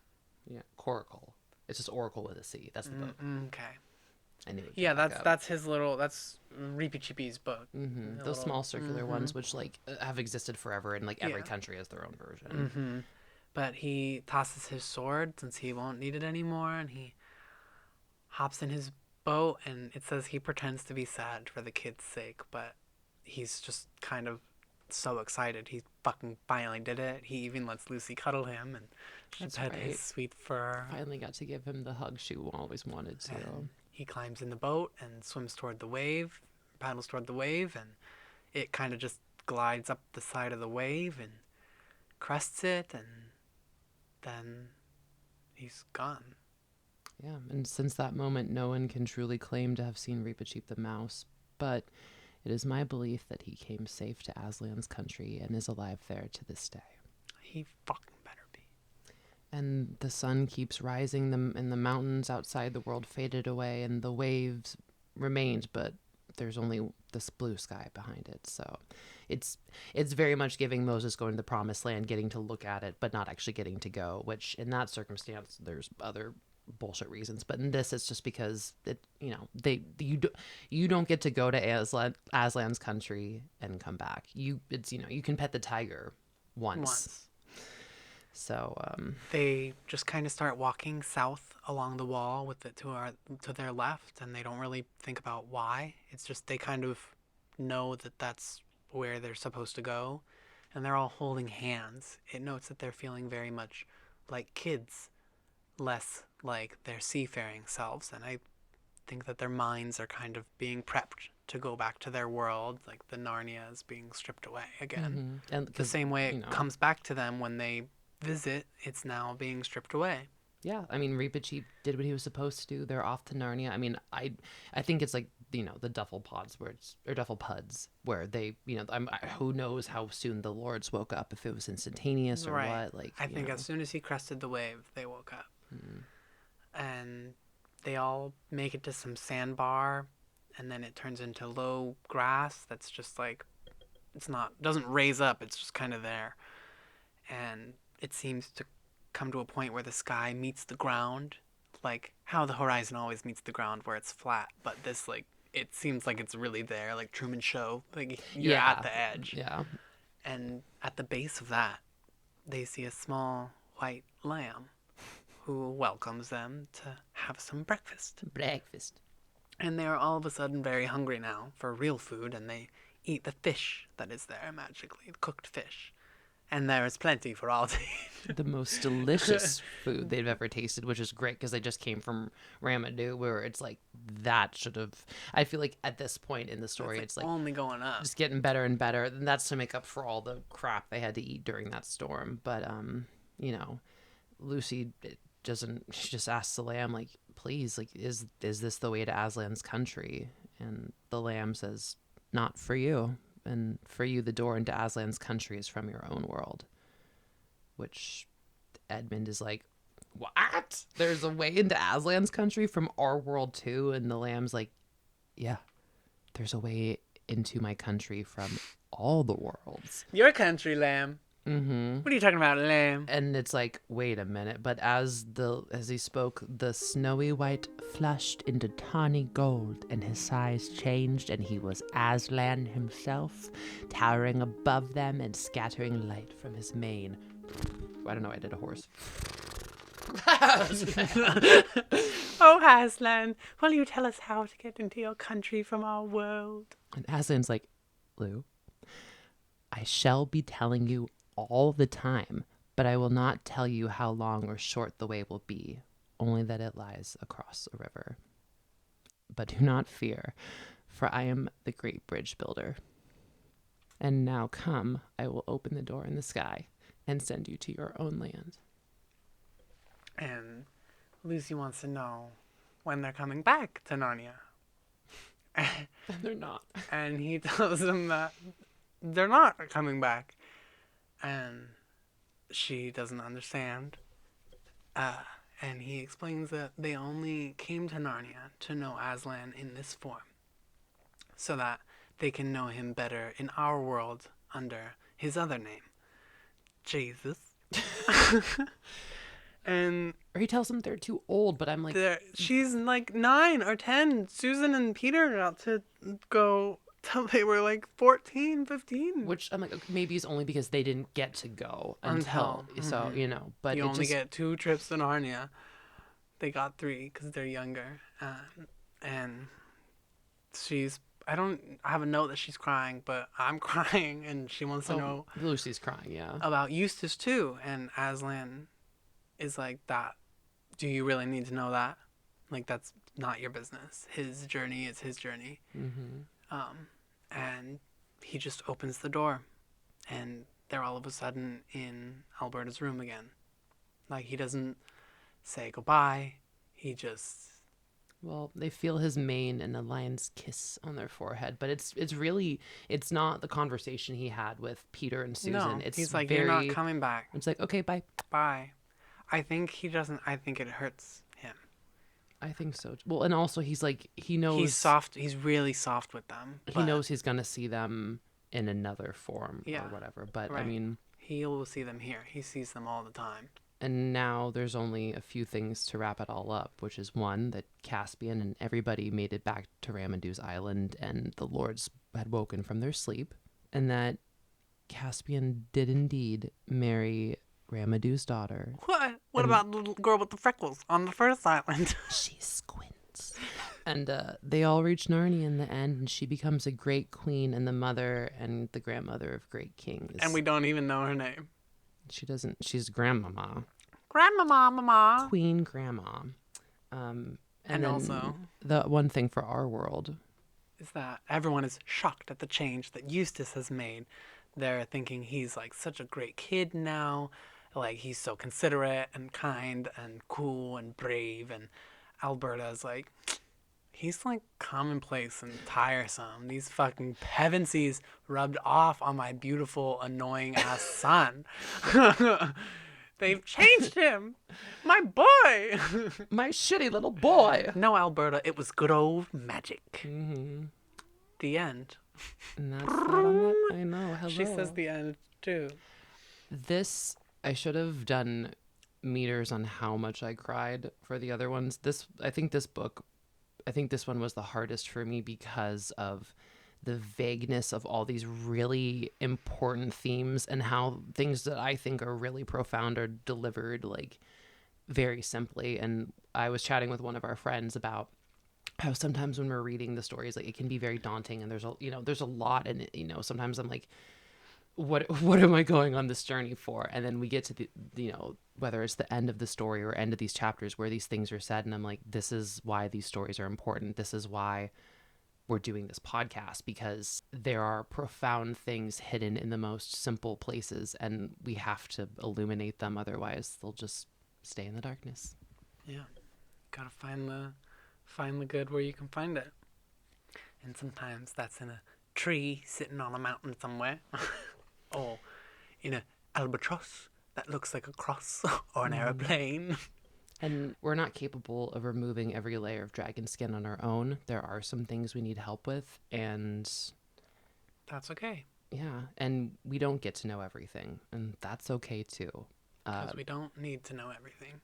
No, we don't. How many roars? I gave this 4 out of 5. I would do 4.5 out of 5. The lore building, the star people, the crying, the flushing out, like the mapping of the world. I could use a little less boredom and sailing, so like I gave it a full point on my initial, but I would give it a half point now. I think I would say 4.5 roars. This was a great book. It did hold up, even with the trudging, because as we were talking about a little bit earlier, I don't think that it was necessarily intentional, but it does put you in the mind space of someone stuck on a boat for days because sometimes I was ready to jump into the ocean reading this book. I was like, come on, get there. Please just get to the fucking island. Throw me into the sea. Yeah, so because we know how much I love Reepicheep, how much his character means to me. He gives autistic energy in his... This is a very autistic coded book. This Yeah. whole book. Eustace, Reepicheep. And he's a justice autistic, which I am too. You know, I think it's very important for things to be fair and for people to be thoughtful. And I don't think I'm not a fighter like Reepicheep, but because He's also a knight. yeah, I don't want to give away 5 roars, but I will give 4.5 roars, and that 0.5 is just for Reepicheep and his endless bravery. His I want to say thoughtless bravery. It's not even bravery. It's just innate. It's His first instinct is to protect, is to save, is to solve the mystery, is to adventure, and do it in a valiant, courageous, honorable, sweet way. Yeah, and I'd like to think if I was ever presented with a similar circumstance, or if I was met with something where someone needed to do something of that caliber, that I would be able to be the one to volunteer, because I feel like Reepicheep, where it's like, what the fuck? I'm not going to live my life knowing that I could have helped someone or done something or you know, it's not worth it. So anyway. To be as valiant as a mouse. One day I hope to be as valiant as a mouse. And that was the Dawn Treader. That's obviously your favorite character in the book. I mean, well, lest we forget Mrs. Beaver. Yes. Well, in this book. Oh, yeah. So, yeah, my favorite, I mean, like, you know, Prince Caspian, Dawn Treader, it's Reepicheep, which yes. I'm grateful for having a character that I love. And I'm also kind of glad to discover a new character that's my favorite in the next book. I don't know who it's going to be. Yeah.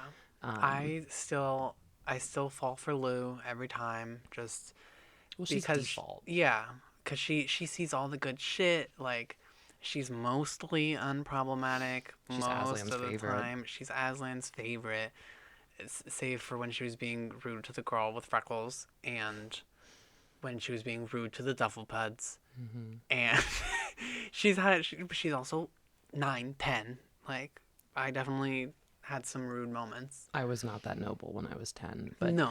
I'm really excited to read the next book, but I'm even more excited because we have the final movie. The final movie in which between. I'm excited and I'm a little scared. I'm going in with the excitement that I had for The Lion, the Witch, and the Wardrobe. I'm going in with the trepidation that I gained from watching Prince Caspian. Like, there's a lot of room for them just to add in shit here. So, you know, it'll be interesting to see where it goes. I'm just fucking proud of us for continuing to go along. This whole podcast is a dream that started a while ago, and A long while ago. way before we even started recording, and the fact that we've been doing this for 3 months, I think, is impressive. So, y'all, we just got to make it through one more movie and then a few more books. Yeah, and then we're just on to books, which I think will be easier because the movies definitely, besides the movie, rather, I will say, Prince Caspian disheartened me quite a bit. Both the book and the movie. I'm kind of glad to not have movies anymore, honestly. Like, yeah, it just... I'm ready to get it over with and just... We're doing this for the books. The movies, just, you can't not talk about the differences, especially finding out how fucking different Prince Caspian was. That was important to talk about. And that is that. This was probably quite a long one. So thank you for sticking around till the end, if you have indeed stuck around till the end. Thank you for listening. Thank you for being here with us. It is an honor to travel through Narnia with all of you. It's an honor to travel through Narnia with you, Wyatt. And you as well. Oh my gosh. It's so much fun to be here. You have been listening to The Lobster and His Boy with me, Wyatt, the boy. And me, Clem, the lobster.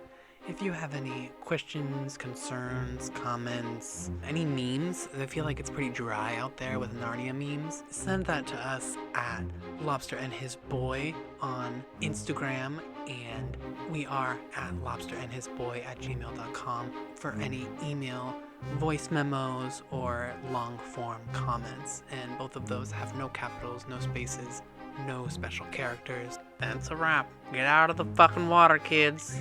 Get off the boat! Land ho!